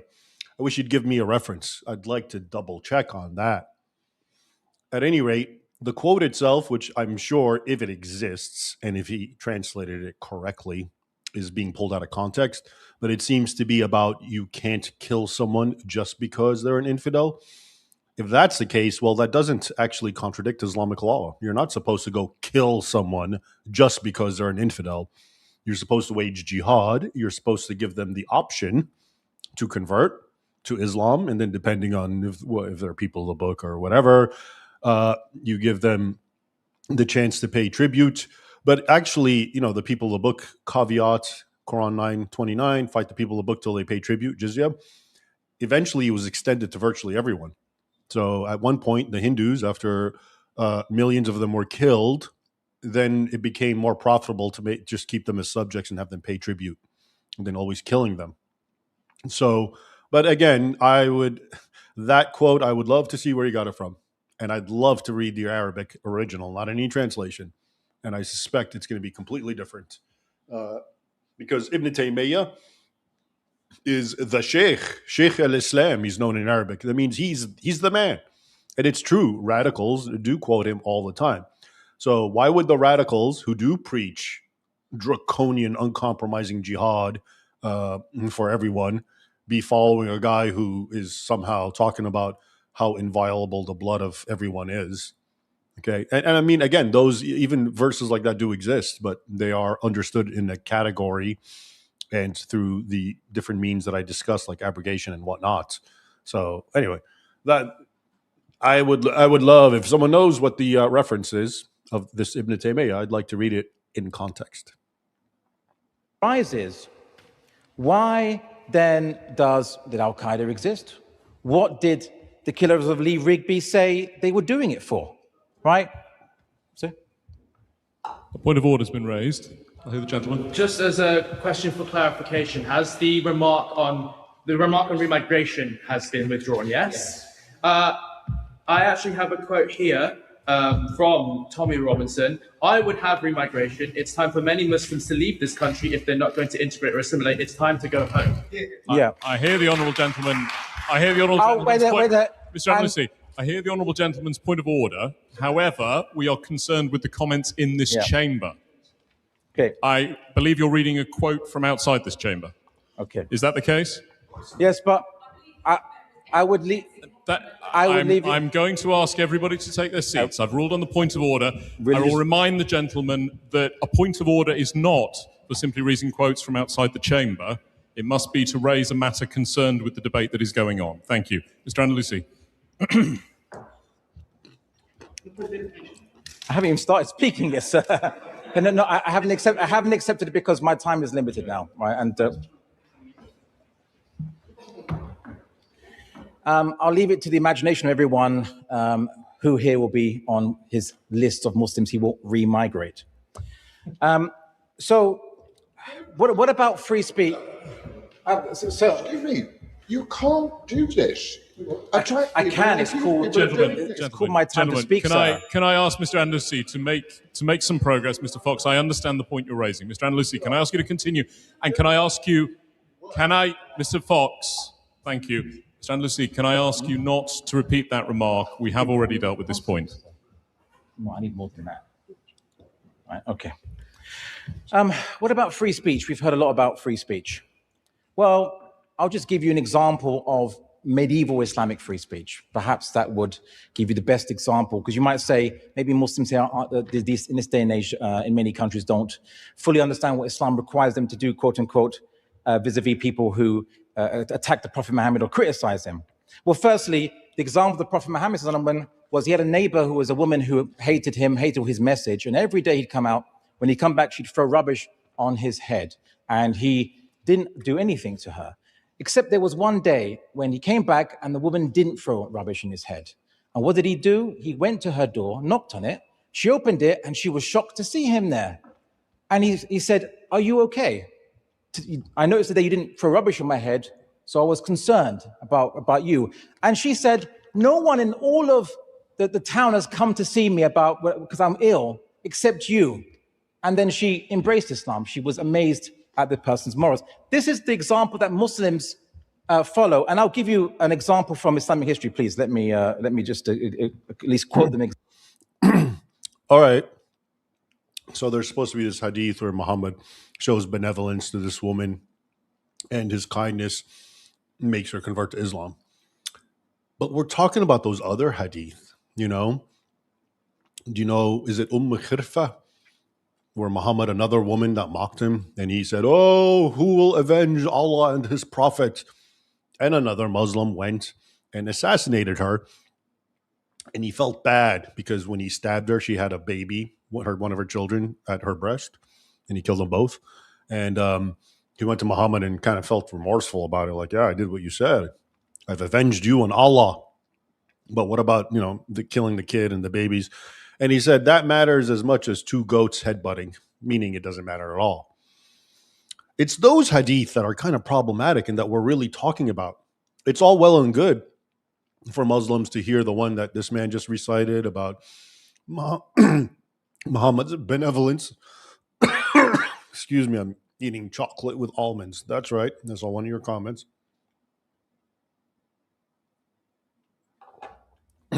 So it's all well and good that there's those kinds of hadith, but that's not what we're talking about. Just like it's all well and good that there's Quran verses that are tolerant. It's not what we're talking about. We're talking about the other ones, the ones that radicalize Muslims and cause them to do the things that they do that have caused Western people to be suspicious of Islam. example. So you've probably heard, maybe you've heard of someone, a saint called Saint John of Damascus. Why is he called Saint John of Damascus? Well, firstly, let me talk about his book. So he published a book attacking Islam, quite vociferously calling the prophet a false prophet who wrote ridiculous compositions, randomly accused him of committing adultery, and wrote how that Muslims are like beasts who are destined to hell. Where did he publish this book? He published this book under the Umayyad Caliphate, Syria, during Islamic times. And then he had a student, Theodorus Abukaris, who wrote 15 more books criticizing, 15 more books attacking Islam. And he was invited to the court of Caliph Marwan. He's acting like when these people like St. John of Damascus wrote what he wrote, which was critical of Islam, and it was during the time of the Umayyad Caliphate. He's acting as if there was like a Barnes and Nobles and publishers and these books were everywhere and being advertised on Fox News. No, this book was not even known by any Muslim. It was very clandestine. It was written and probably most likely smuggled out. Okay, so this was not an example of, oh, look at the freedom of speech under the Umayyads. Quite the contrary.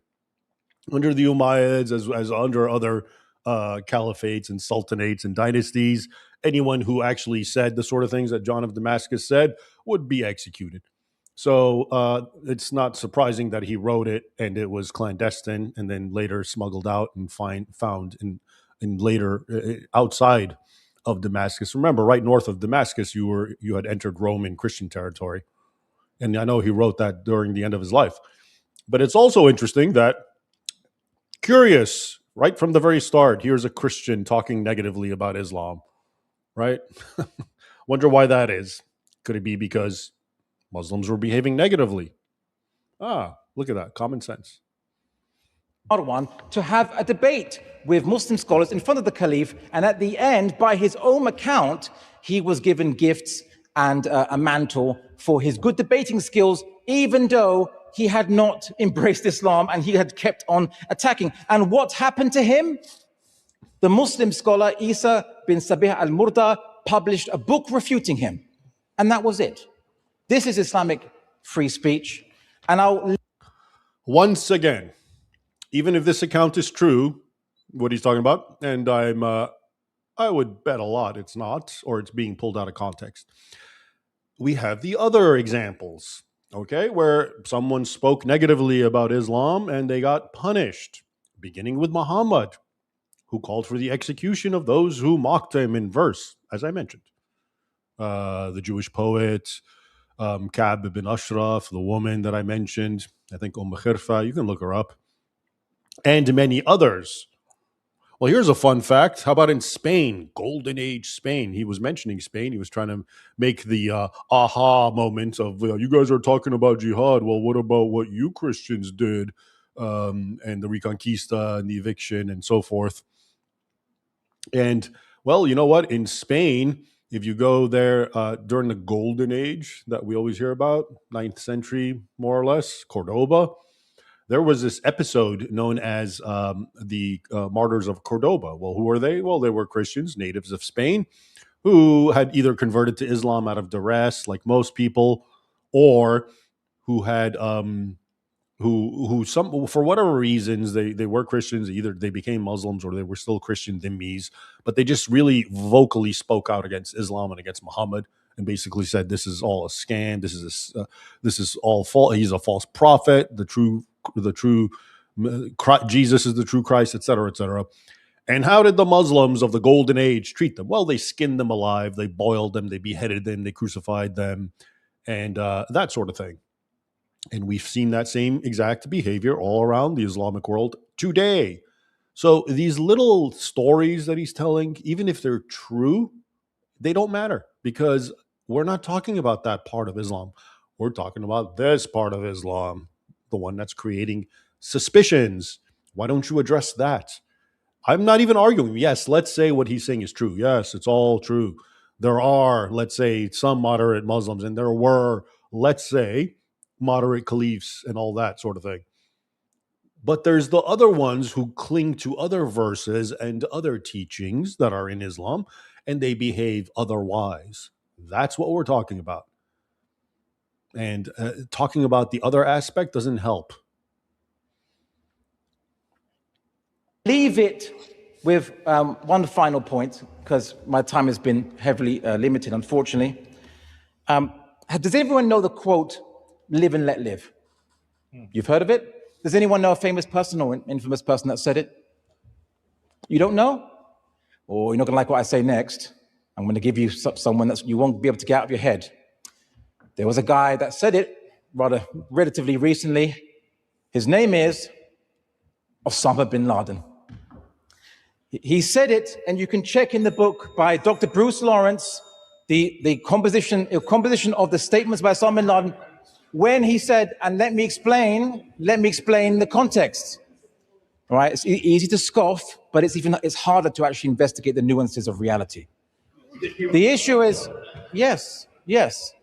Osama bin Laden was asked in an Al Jazeera interview, why are you fighting the West? And also you have declared that non-combatants can be attacked. So he said that because the West kills our women and children, and I want to protect our women and children by making the West pay a price to feel our pain in the same way to stop them from bombing us. This is not an Islamic logic, by the way. And then the person asked him, but does not the Prophet Muhammad forbid the targeting of non-combatants? And you know what Osama bin Laden said? You're right, it is forbidden in the Quran and Sunnah. But then he says, but this prohibition, he believes, let me finish here, this prohibition, he believes, is not absolute. Because he says in the modern world, which is not an Islamic text or someone, he says, we should reciprocate how the enemy fights us.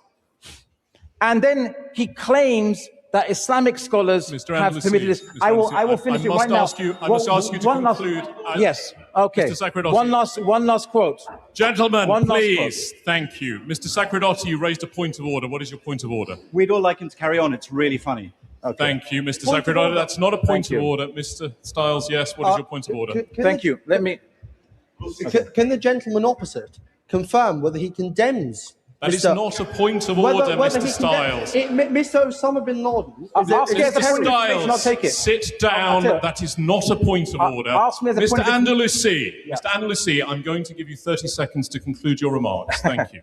Okay. Yes, I do condemn Osama bin Laden and his methods because, as the classical medieval Islamic scholar Ibn Qurtubi says, it is not permissible for us to retaliate in the same manner, even if the enemy kill our women and children and cause sorrow to befall us. It is not permissible for us to act likewise with the intention of making them feel grief and sorrow. Medieval Islamic scholars understood the rules of war. Osama bin Laden wants to change it to become part of the modern world, to imitate the West. And he cites Winston Churchill's bombing of Germany. He said they can bomb civilians, why can't we? In Islam, this is a rejected argument. We don't copy monstrous actions. We don't become the monsters who fight us. But I will give one last sentence and I will conclude. I'm sorry, but I must ask you to conclude. Sure. I'm sorry, we have gone on rather longer. I will. So when I said live and let live, what was I referring to his full phrase? He said, if the West stop attacking us, we'll stop attacking them. Live and let live. He did not say the Quran tells us to kill all non-Muslims and massacre them. He did not say it. So the issue is this. We talk a lot about what motivates terrorists. But at least quote them. Because Osama bin Laden never himself uses the argument that the Quran says to kill non-Muslims. So the only people that believe that Muslims can kill non-Muslims are those standing in proposition. Thank you. Well, we have much to cover here because as it happens, I know a thing or two about what he's talking about, sadly. So he's arguing about how Osama bin Laden, back in the day, he was interviewed by Al Jazeera and all these other Western mouthpieces. And he said things like, this is about reciprocal treatment and we're doing this because of what you did to us. And he never once talked about just jihad and killing infidels. Really. Enter my first book, 2007, the Al Qaeda Reader. In 2005, it was I came across writings by Osama bin Laden. I was working at the Library of Congress in Arabic, and Ayman al-Zawahiri. I'm going to make this brief. And in Arabic, they were uncatalogued writings that I came across. And at the time, yes, Osama bin Laden and Al-Qaeda and Ayman Zawahiri were giving all these interviews, and their words were being disseminated by Western media, and they were saying precisely that, what he just said, which is, yes, we're doing, he even used the word reciprocal, and that was the word they would use. We are just responding in kind. We are engaged in reciprocal treatment. We're doing this to you because you do it to us. And then, as I said, I came across these Arabic writings, and they said something quite different. And they were by Osama bin Laden and Zawahiri. They sounded like ISIS. They were Arabic writings written to Arab speakers, Muslims. They were not meant to be seen by infidel eyes. I saw them, and I understood them, and I translated them. So they came out as a book in 2007, 19 years ago. And it's called the Al Qaeda Reader.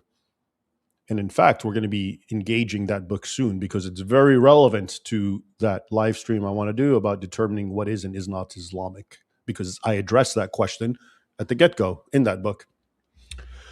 Anyway, the Arabic writings of Osama, he basically said, yeah, there's only, when he's talking to fellow Muslims, he said there's only one thing to discuss with them. Do they or do they not believe in Allah? Are they Muslims or not? If they're not, they have to be subjugated one way or the other. We have to wage jihad. We have to give them the three choices. We can't be friends with them. Even if they're kind to us, we have to hate them. Total ISIS mentality, which doesn't make sense. It doesn't surprise me. Osama bin Laden's a Saudi. Saudis are Wahhabis. Wahhabis are Salafis. Salafis are Muslims who take the Quran quite literally and do try to pattern their life after Islamic Prophet Muhammad. But they're also our best friends for some odd reason, right? But so that's what Osama bin Laden was really doing. He was actually preaching the same sorts of things that the most radical jihadists would preach, but only when he was talking to fellow Muslims. So was Ayman Zawahiri. He would say that he wrote the famous treatise, which I translated, about al-wala wal-bara, loyalty and enmity, love and hate, which is basically you have to have hatred for non-Muslims. You can never cooperate with them, and you have to always strive against them. Unless you're weak, then you can engage in taqiyya, and you can do what these Muslims are doing. You can preach all the tolerant verses and tell them there's nothing to fear. We're just here to get along. Come on, what? Stop being bigots. But yeah, that was a nice blast from the past. Thank you there, Andalusian Sheikh fellow, for trying to make that little fast one about it's just reciprocal treatment, bro. It's not anything within Islam. No, it was. It always was, and we have the proof. Check out the book, the Al Qaeda Reader. All their writings translated. Thank the honourable gentleman. I thank the honourable gentleman for his speech in opposition of the motion. And I call upon Mr. Leighton Stiles to close the case for the proposition.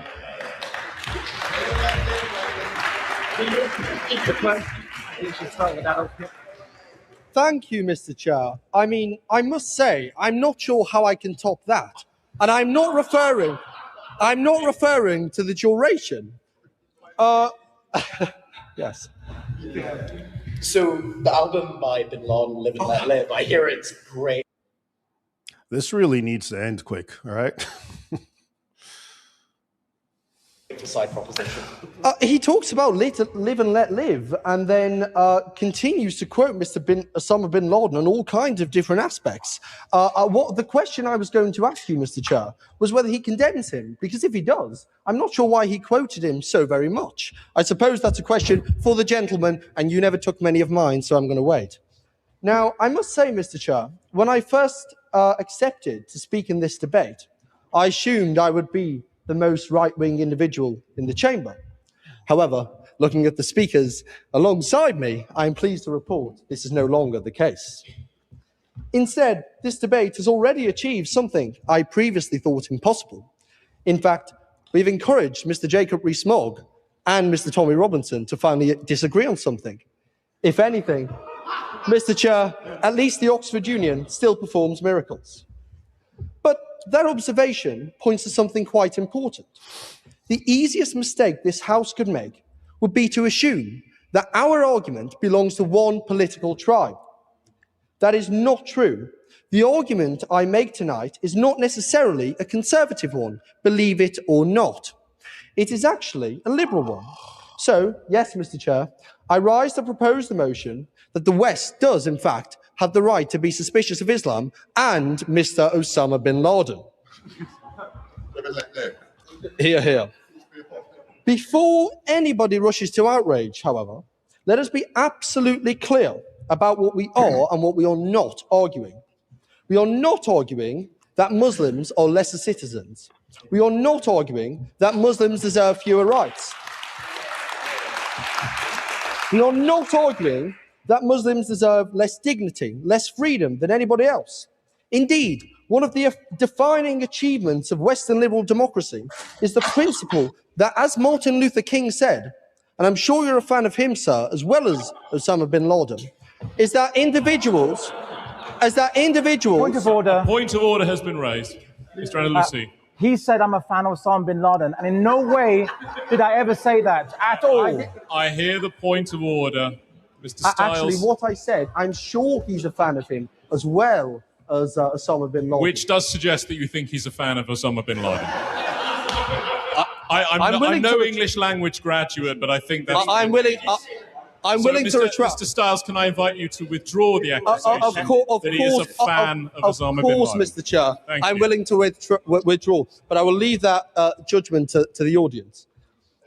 Indeed, one of the defining achievements of Western liberal democracy is the principle, as I said, as Martin Luther King said, that individuals are judged based on the content of their character, not their religion and not their race. The Muslim citizen deserves the same rights as the Christian, the Jew, and the atheist who lives alongside them. What we are arguing is something much more simple, that ideas have no right to immunity from scrutiny. Religions have no right to exemption from criticism. Ideologies have no right to deference. The West has long been suspicious of numerous forms of ideas: monarchism, fascism, communism, Islamism, to name a few. And if we have the right to be suspicious of every other major belief, why should Islam be uniquely exempt? One may criticize the authority of the pontiff, the Pope. One may criticize the authority of the Quran. There is no double standard.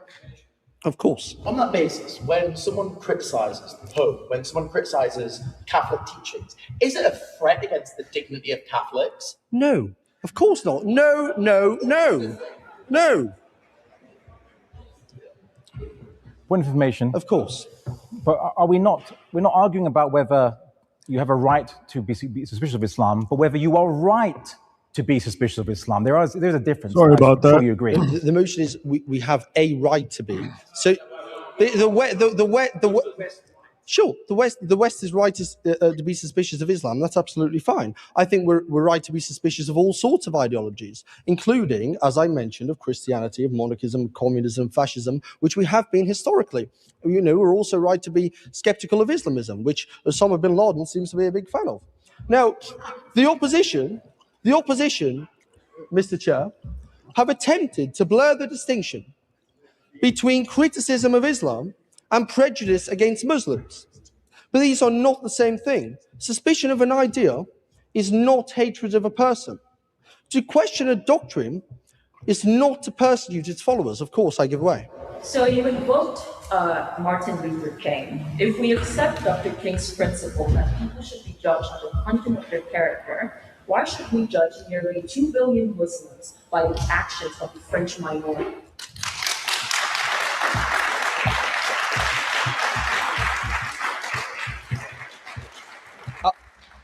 I'll refer the lady opposite to my most previous sentence, quote, "But these are not the same thing. Suspicion of an idea is not hatred of a person. To question a doctrine is not to persecute its followers."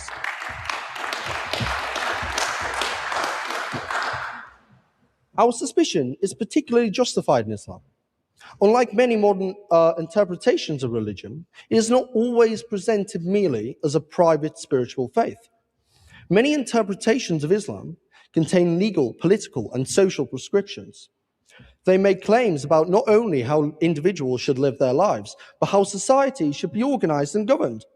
When any belief system seeks influence over law, education, public morality, or political institutions, citizens don't only have a right, but a responsibility to question those ideologies.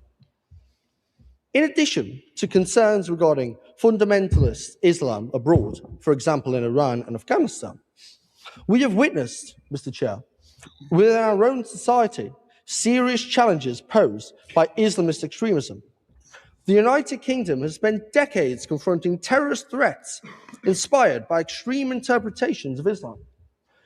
I direct all members to take a look at the MI5 terror watch list, made up overwhelmingly of Islamist terrorists.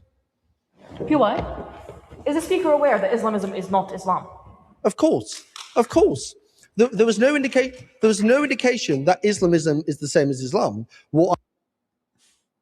Now, I'm curious to hear this. What's the difference between Islam and Islamism? Let's find out. The point I'm making is many followers of Islam take it to the extreme, disproportionately compared to other religions. So it seems like what he's saying is Islamism is bad Islam and Islam is good Islam. Is that the distinction? If Muslims do something bad and they quote Islam, it becomes Islamism. But if they do something good or neutral, then it's Islam. I guess that's the distinction. Pretty silly. Pretty self-defeating. Of course. What's the Prophet Muhammad business, by definition? Well, I'm sure you know more about that, Tommy, than I would. We have also seen instances in which public authorities were reluctant to investigate or discuss pattern. No, I did not give you permission. Please sit down. We have also seen instances in which public authorities were reluctant to investigate or discuss patterns that emerged in certain criminal networks for fear of causing offence or appearing prejudiced. Whatever conclusions one draws from those cases, Mr. Chair, the lesson is clear. Fear of criticising ideas, cultures, or communities cannot be permitted in the pursuit of truth. A liberal society must be willing to examine uncomfortable facts wherever they may lead. Of course, Mr. Chair, I'm talking about the rape gangs, one of the greatest domestic atrocities in decades. Thousands and thousands of young, white, working-class girls raped and abused. Yet the authorities, they were afraid to ask the difficult questions about the perpetrators, the vast and overwhelming majority of whom were Pakistani Muslim men. Point of information. I give way. That's factually not correct. According to the VKPP National Analysis reports, only 2.2% of Pakistanis are involved, those who are committing child sex exploitation. Of the total amount of perpetrators, 2.2% are Pakistanis. How are they the majority? How are they the majority, sir? That's fine. The rape gangs I'm referring to were mentioned in the J report, were mentioned in the rape gang report published yesterday by Rupert Lowe. You may be a fan of him, I'm not sure. Of course, I give way. On a point, across all child sexual offences in this country, around 88% of convicted offenders are white, and only a very small minority are from mixed or ethnic backgrounds. If we do not call that a white sex offender epidemic, why is the Speaker entitled to call a far smaller subset a Muslim one? The Home Office's own December 2020 review of group-based child sexual exploitation found that offenders are most commonly white. Will the Speaker tell the House that he is equally suspicious wholesale of white men as a whole? Thank you, Madam President. I was not referring to anybody's race. What I was referring to is the religion of Islam and how culturally it is proven very, very prominent in these rape gangs. No, thank you. I would direct the members of the House to the rape gang report published yesterday by the Member of Parliament for Great Yarmouth, particularly to page 18, where the most egregious testimonies of all begin, those of the survivors. To recognise this fact is not to condemn ordinary Muslims. Indeed, many of the victims of Islamist extremism around the world are themselves Muslim. But a particular ideology giving rise to movements that reject pluralism, individual liberty, democratic governance, and freedom of expression. Citizens must be able to ask questions about those ideas. Indeed, every scientific advance and every philosophical breakthrough begins with the willingness to ask difficult questions. A society that loses this ability and the right to be suspicious loses the capacity to think critically. Ultimately, Mr. Chair, this debate is not alone about Islam. It is about whether any set of ideas should be protected from scrutiny because criticism may offend, of course. The debate is not actually about whether the West has a right to be suspicious of Islam. It is very specifically the West is right. And I've pointed to a bit of a distinction there. We're not saying you don't have a right. Thank you, Madam President. I've pointed to many examples as to why we would be right to, for example, the rape gangs. So if the answer is yes, that we should allow these ideas to be sheltered from scrutiny, then liberal democracy has fallen face first. It has failed. If the answer is no, and we should question these ideas, then the motion must stand, and you all must vote in proposition. We ask for no special suspicion of Islam. We ask for no lesser rights for Muslims. We ask only for the equal application of a principle at the heart of Western civilization, that every idea, however ancient, however influential, however sacred, must be questioned and is right to be criticized. Islam is a powerful and influential set of ideas. Like with every other powerful set of ideas, it may be examined, criticized, and yes, regarded with suspicion. And if there is one thing everybody in this room can agree with, it is that being suspicious of propositions is entirely reasonable. After all, you've spent the last 10 minutes being suspicious of mine. So, of course. So the motion is actually, this House believes the West as a whole is right to be suspicious of Islam. You're referring to individual suspicions and individual lines of inquiry. What this motion is referring to, and what I hope... I think we have the point, sir. Please allow the speaker to respond. Is it a systemic? Sir, please allow the speaker to respond. Thank you. Well, there was about 4 questions in there. I'm not sure which one to respond to. I'll go with the second or the third, or maybe the fifth. I'm not sure. What I would say to you is, in America, they're very suspicious of Islam, and they've had a very successful immigration policy. Over here, we're increasingly, as a society, suspicious of Islam, for some of the reasons I've mentioned, including the rape gangs, including the MI5 terror watch list, made up overwhelmingly of Islamist terrorists. So I hope that answers one of your vast array of questions. Now, for those reasons, Mr. Chair, including the fact that most of this room have probably been very suspicious of my propositions for the last 10 minutes, and maybe rightly so, I am also suspicious of Islam. And for those reasons, Mr. Chair, I beg the House to vote in proposition. Thank you very much.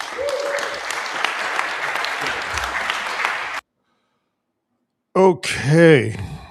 The good news is I have absolutely nothing to comment, other than if that guy and the guy before him with the beard represents the stalwart defense of Britain against Islam. Nice knowing you, Britain. Let's continue. Let's get this over with. I thank the honourable gentleman for that speech closing the case for the proposition, and I call upon the ex-librarian Trinity, Sir Jacob, to close the case for the opposition.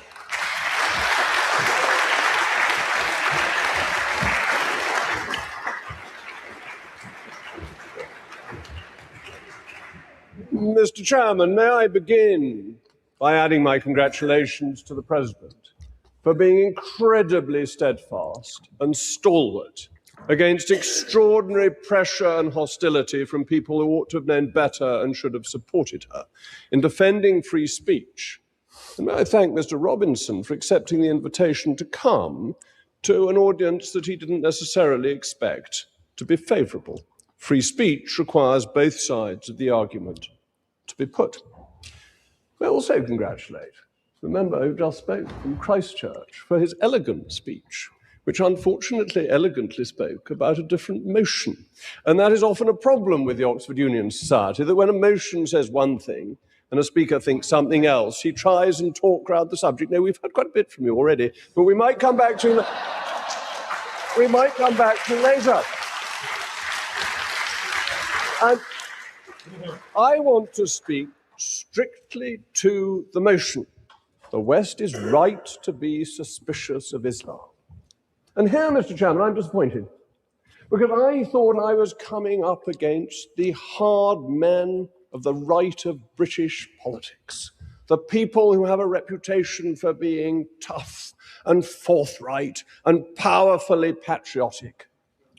And it turns out that they are wee, sleek-it, cowering, timorous beasties, because they have no confidence in the West, in their nation, in the religion that has made our nation fine and great and strong. Instead, they're sitting there in their homes at night, fretting that we're suddenly going to be converted to Islam. Well, I'm not. Let me be quite clear about this.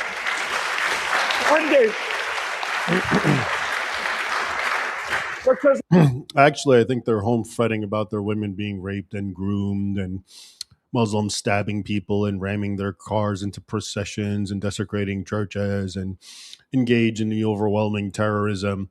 Not that they're afraid that they're going to convert to Islam because they don't have enough confidence, but as you were. I believe in the enormous strength of the West and of Western values.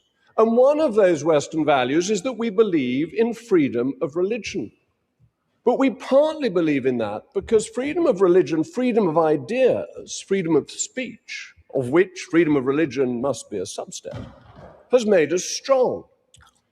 We have, whisper it quietly in the West, benefited from it. The West does believe in freedom of religion, which is why it allows people to come in and practice their own religion. But when a religion motivates its followers to engage in behavior, not just a belief, but behavior that is criminal, which is precisely what we're talking about, then the issue isn't freedom of religion, is it? It's something else. Islam during our history. What about Al-Khwarizmi, circa 820, even a bit before my time, who gave us the advantage of numbers? It took us 300 years to get his numbering system into Latin or even into English. But that has been the foundation of capitalism. Without the numbering system that has come to us from Islam, we would not have the strength of capitalism that has made us strong and rich and prosperous and successful. But what about the Laffer curve? Now, there may be some people here who like the Laffer curve. I love it. I love this idea that lower taxes are a jolly good thing. I want them to be a good deal lower. But Arthur Laffer himself recognizes the value of Ibn Khaldun, who wrote 600 years before Arthur Laffer in 1377, beginning to come into my time. I think I was probably at school by then, but it hadn't come up. Newsflash, you can be literate, you can be educated, you can write like Ibn Khaldun, you can engage in scientific progress, and you can still be evil. So I don't, here we go again on just some random tangent about, oh, but what about this achievement? What about that? And what about this? Yeah, what about them? That's not what we're talking about, is it? We're talking about something rather specific and also unique to Islam. The violence, the intolerance for the infidel, the kafir, the blasphemy, the apostasy, the misogyny. That's what we're talking about. And you can have an organization, a people, a group, even a civilization that espouses all those negative things, and yet they're still smart and they have science and they have technology and they have wealth. So what, pray tell, is your point? Up to Oxford yet. 1377, 600 years, what did he say? It's rather wonderful how he put it. He said that when a sultan comes to the throne, he has low taxes and lots of income, and when he's old, he has high taxes and no income. That is a beautiful encapsulation of the Laffer curve, and it comes from an Islamic scholar. If only the West had the wisdom to be a little bit less suspicious of some things that come from Islam, we might have lower taxes and a stronger growing economy. And go on, I'll give way to you. Could you maybe come up with something a little more current from an Islamic scholar like, say, Osama bin Laden or someone? Well, I know the side opposite, a friendly obsession with See, again, that's not the correct response. The correct response is what I said. It's not to deny that those things happened and science and progress. It's to see and understand that there is no incompatibility with having literature, science, progress, advancement, architecture, and still engaging in jihad and conquest and subjugation and tribalism and all that sort of thing. That's the issue. It's not to argue that Muslims did not have those things. of Mr. bin Laden. I'm not a fan of his. Let me make that absolutely clear. I think he's one of the most evil men to have come into the world in the last 100 years.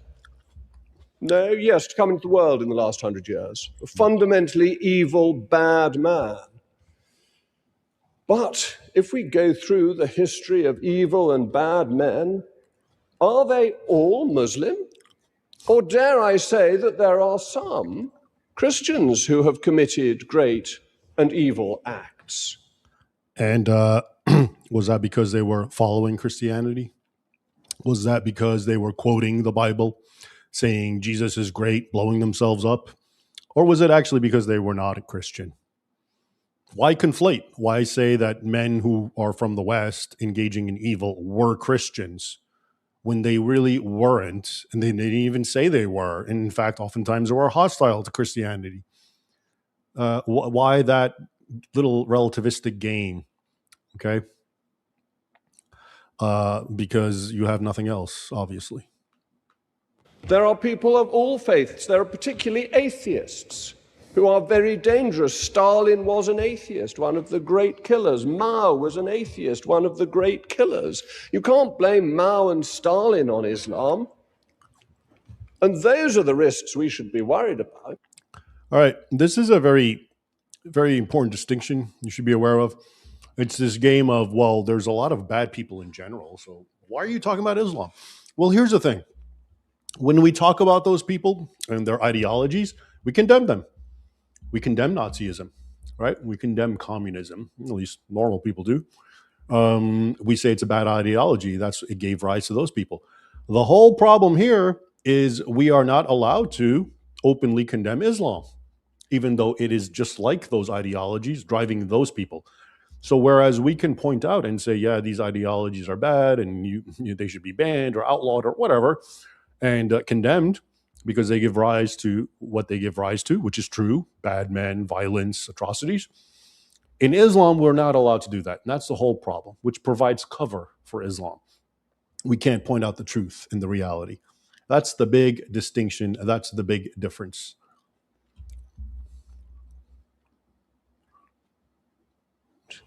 We should be worried about China and about Russia, people who threaten our safety. One, a totalitarian atheist state, and one, probably an Orthodox state. The Orthodox Church's relationship with the Russian state is pretty close. But do I dismiss all orthodoxy? Or do I in fact want it to come into union with Rome? And what about other people who have been important? I'm going to make the comparison, and I know my honourable friend opposite doesn't like to have historical comparisons, but they matter. We learn from our history. But the Christians in 1204 sacked and pillaged and destroyed Constantinople. They stole things, they took things, some of them you can still see in Venice today. When in 1453, the 21-year-old Mehmet II took Constantinople, do you know what he did? He wrote down some of the great works of Western literature, scholarship, and philosophy so that they were preserved. He had ancient manuscripts copied for their preservation. Here's what else Mehmed II did right after conquering Constantinople. He went in there and he kicked over the altar and he stood on top and proclaimed Muhammad and Allah, and he got a muazzim to come and say Allahu Akbar and proclaim the Shahada. And then he ordered the systematic desecration of all of the churches of Constantinople, including Hagia Sophia. He ordered it turned into a mosque. And then the finale is after the massacre that went on May 29th and days afterwards, and the rapes. Then he took out, I forget how many thousands. This is all in my book, Sword and Scimitar, chapter 7, probably the most comprehensive account based on primary sources you'll come across of the sack of Constantinople. He had thousands of Christians pulled out in front of his jeering men and mutilated and murdered and killed. But don't worry about that, because he translated some stuff, and that's what really counts here, right? Jackass. These are documents that might otherwise have been lost to us and to Western civilization. So my starting point on this suspicion is we should, of course, not be suspicious, because there are times when freedom of religion, recognizing what other people can do, has benefited our way of life. And I am a great and unapologetic advocate for our way of life, because when you go back to Mehmet II and you roll on for the next 100 and 150 years, Constantinople was the greatest, the richest, the cleanest, the most civilized city in the world. We were a backwater in comparison. But how did we succeed? What made us work? What made us work is that we developed a constitutional system of which we should be immeasurably proud and which is so strong that we can afford to have 6% of the country being Muslims without worrying about it at all. They are welcome fellow citizens. They are not going to take us over, because our constitution will not allow Sharia law to become the law of the land. A democratic Westminster Parliament will not vote for that. So fear not. And what goes on in Iran is not what is going to happen in Westminster. So all these things we've heard about terrible punishments that apply in Islamic countries is for the birds. That is not going to be applied in the United Kingdom or in the United States or across Europe. We're going to be able to keep our way of life, have confidence, have faith. Now, confidence and faith, I give way to the honourable gentleman. There is no legality of Sharia law in this country as law. And did you know this is one of our most ancient statutes that is still on the statute book? The 1267 Statute of Marlborough makes it illegal for justice to be given out in this land by any court other than the King's courts. It is still the law of the land. It is one of the shortest acts of Parliament. It is our law. It makes our law equal for everybody in this country. And anyone who has Sharia law applied to them may apply to the King's court to have it disapplied. I'll give way again. Your government, you was in charge of Conservatives in 2018, done a study into the 100 Sharia tribunals in the UK. You put two Muslims ahead of it, 50% on the panel of Muslims, and we were advised we can't vote on them. This is by your governments. I know the point. I will happily answer this. They are tribunals, that's the point. They are not compulsory law. The Holy Catholic and Apostolic Church judges on marriages. It is allowed to. The Act Against Appeals was repealed in the 1960s. There are other churches and other places that have their own internal laws, but they do not overtake. I won't give way again.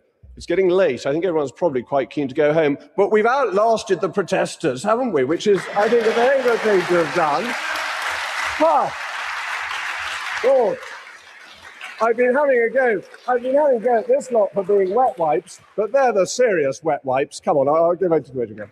45 women's institutions in the UK wrote to the government during their investigation believing they should be suspicious. 88 international organisations, many of them. I admire the Women's Institute marvellously. I think it's a fantastic organisation, but I don't particularly need to take my political opinions from the Women's Institute. That a few institutes write to say they're suspicious of something is not holy writ. It has to be said.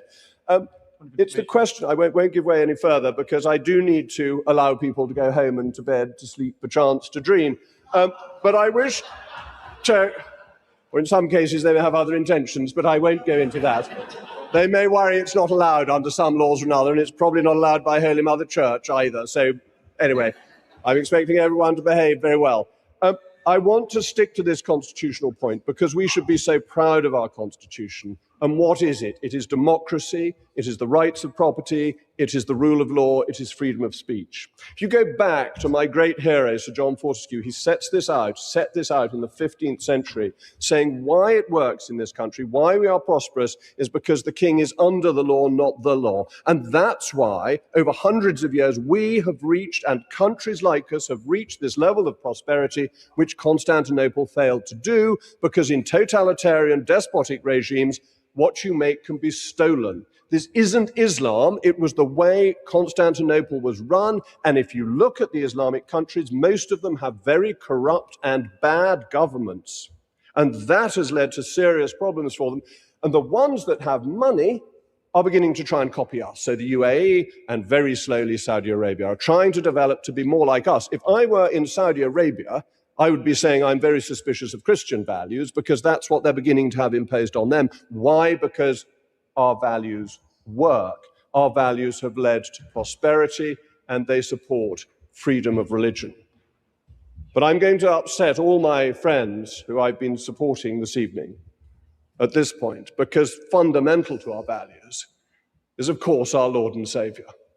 The reason the West is strong is because of Christ. And because of the resurrection. And the resurrection is borne witness to in the Gospels. It is borne witness to by the deaths of the apostles who were martyred having seen the resurrection. And that underpins the values of our society. And as our Lord himself said to St. Peter, "You are the rock on which I build my church, and the gates of hell shall never prevail." Nothing will prevail against our values because our values are underpinned by that underlying truth that is Christ. And that is why I object to this motion so strongly. I think it is misplaced. I think it's basically cowardly. I think it is weak. I think it accuses individuals of having a collective guilt, which is Marxism. And they're not hard right at all over there. Desperate old pinkos, it turns out. But it comes fundamentally down to what our values are built on. And Mr. Chairman, I'm very glad you ruled in favor of objects, because I have an object in my pocket. I have an object which is a cross. The cross, literally, on which our Lord and Savior died, because inside there is a piece of the true cross. Christus vincet, Christus regnat, Christus imperat.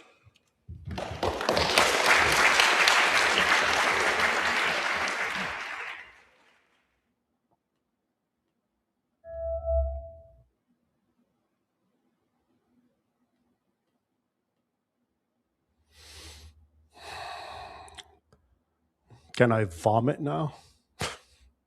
Well, the good news is it's over. Yes, we've made it through that monstrosity. What is there to say about that guy?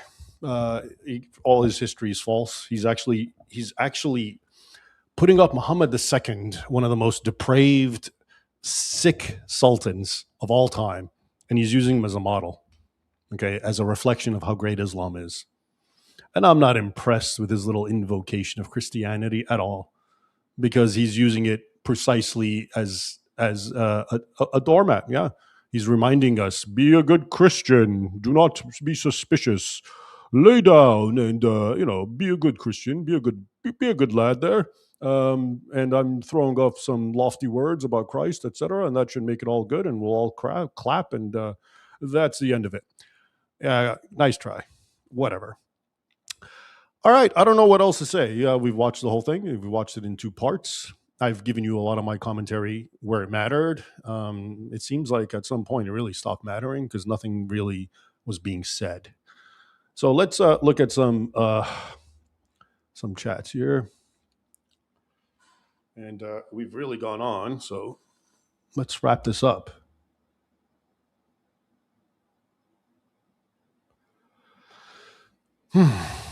Bull Shark. While we're exercising the suicidal empathy, let's accept the waiting invaders behind the giant iron wall that Alexander the Great built. Yeah.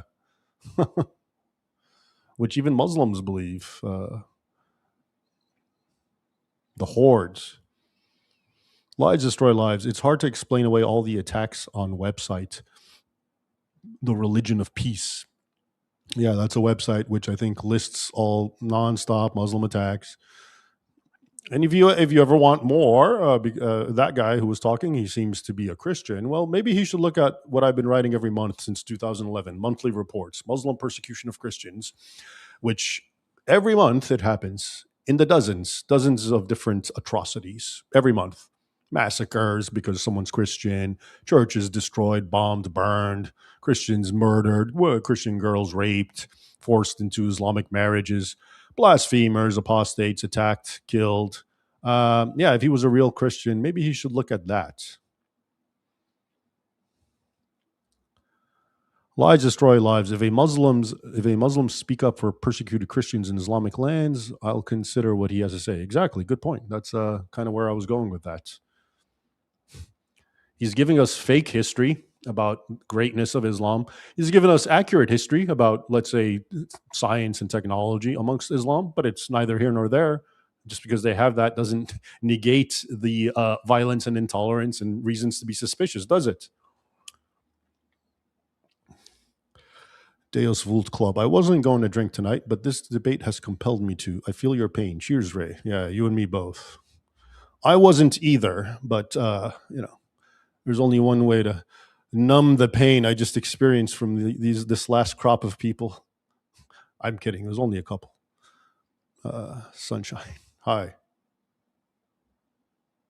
Ibn Taymiyyah would have said Andalusia is apostate. Ibn Taymiyyah, yeah, you should. I'm just shocked that these guys are they're referencing Muhammad II, Mehmed II, the Sultan. They're referencing Ibn Taymiyyah, and these are the guys who are like the creme de la creme of radicalism. Lies destroy lives. Knowledge increases sorrow. Yeah, we can only imagine the mental torture you're going through. Yeah, Ecclesiastes. I'm well acquainted in more ways than one with that verse. Pop the kettle on love. The first step to recovery is admitting you have a problem. I think this applies. Well, yeah, none of these apologists want to admit that they have a problem, so they are zealous defenders, apologists, polemicists. Bullshark, maybe if the grooming gang leader sent an email to the prime minister saying our book commands it, would the UK build a better navy? Nah, probably not still. If the UK was going to do anything, I think they would have done it by now. But instead, they're debating if there's a right to be suspicious of Islam. Lies Mog sounds like worm tongue. A lot of people increasingly sound like worm tongue, don't they? And I'm not talking about Muslims. Douglas, World War II, Germany advanced jet propulsion and rocketry. Yeah, well, that's kind of what I was thinking. Nazi Germany was pretty advanced, so I guess that means Nazi Germany was great, right? Lies destroy lives. Lots of Muslims don't want Sharia, but they are too scared to speak out, and they don't want the Muslim tribunals either. Well, okay, but if they don't want Sharia or the tribunals, then they should be honest with what they really want, which is no Islam. There is no Islam without Sharia, and there's no Sharia without Islam. Any Muslim who says, I don't want Sharia, well, you just rejected your religion. Bullshark, tea or maybe something a little stronger. I've still got a few bottles in the old wine yard left. 1296, very good year, almost as old as I am. That's a quote. Your life's work has not been in vain. There are many of us here who will continue your legacy. I'm happy to hear that. That's great. Thank you for that, and I hope it's true. Because I'm rather burned out on the whole thing. But I'm also good at persevering, so fret not. Cray, willful ignorance, as if the British Constitution can't be amended. The same voices speak here in the U.S. Sharia is against the Constitution. Yeah, only if the cons is honored and not amended. The Constitution is honored and not amended. Yeah, good point. Shawnee boy, the way he used Christianity is blasphemy. Well, yeah, that's the doormat Christians. The only time they invoke Christianity is to paralyze you and tell you, oh, be a good boy, don't be doubtful. Then again, Jesus is the one who said to be shrewd as snakes, right? Snakes, I think that's synonymous with being suspicious, no? Hermetic signal. Just want to thank you, Raymond, for being a warrior. Well, thank you. I appreciate that. Shawnee boy. And then he claimed Constantinople fell because the leaders were bad, not because they were surrounded and besieged by Muslims.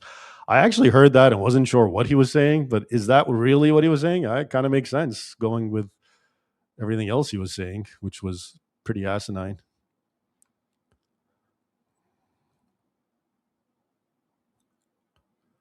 Two jewels, sparkles. Hi.